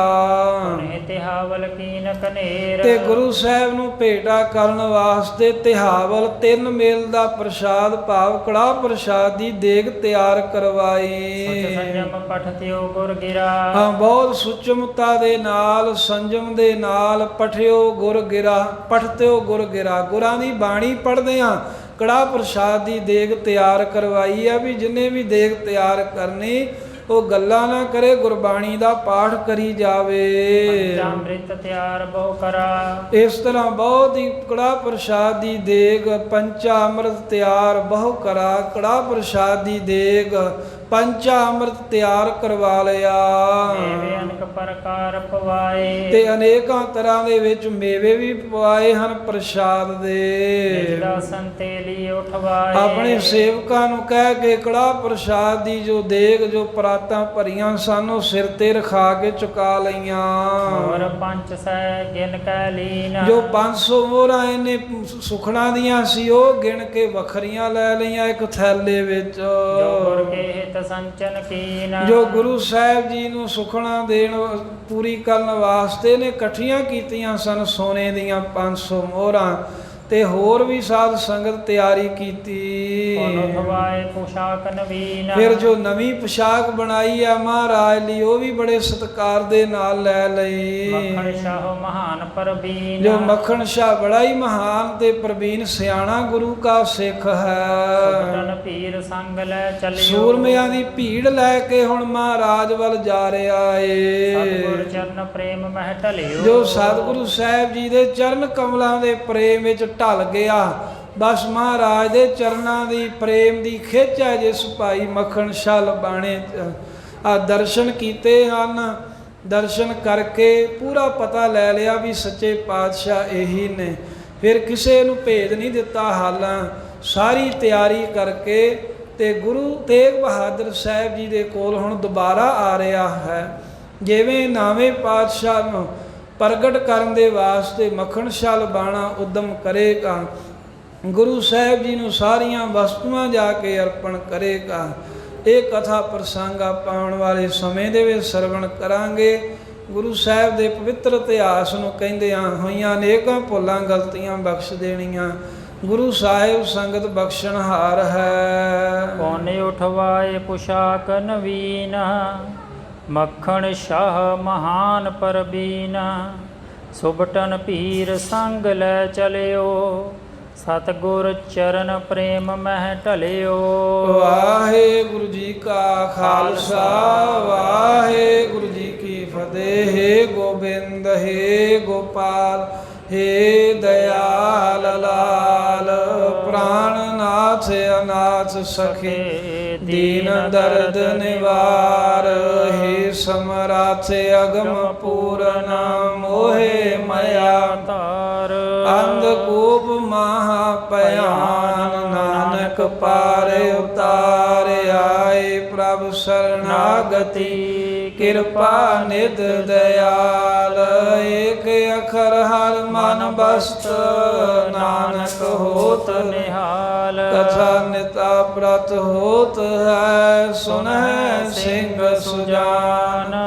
ਨਾਨਕ ਗੁਰੂ ਗੋਬਿੰਦ ਸਿੰਘ ਜੀ, ਸਦਾ ਕਰੇ ਕਲਿਆਣ। ਨਾਨਕ ਗੁਰੂ ਗੋਬਿੰਦ ਸਿੰਘ ਜੀ, ਸਦਾ ਕਰਹਿ ਕਲਿਆਣ। ਵਾਹਿਗੁਰੂ ਨਾਮ ਜਹਾਜ ਹੈ, ਚੜੇ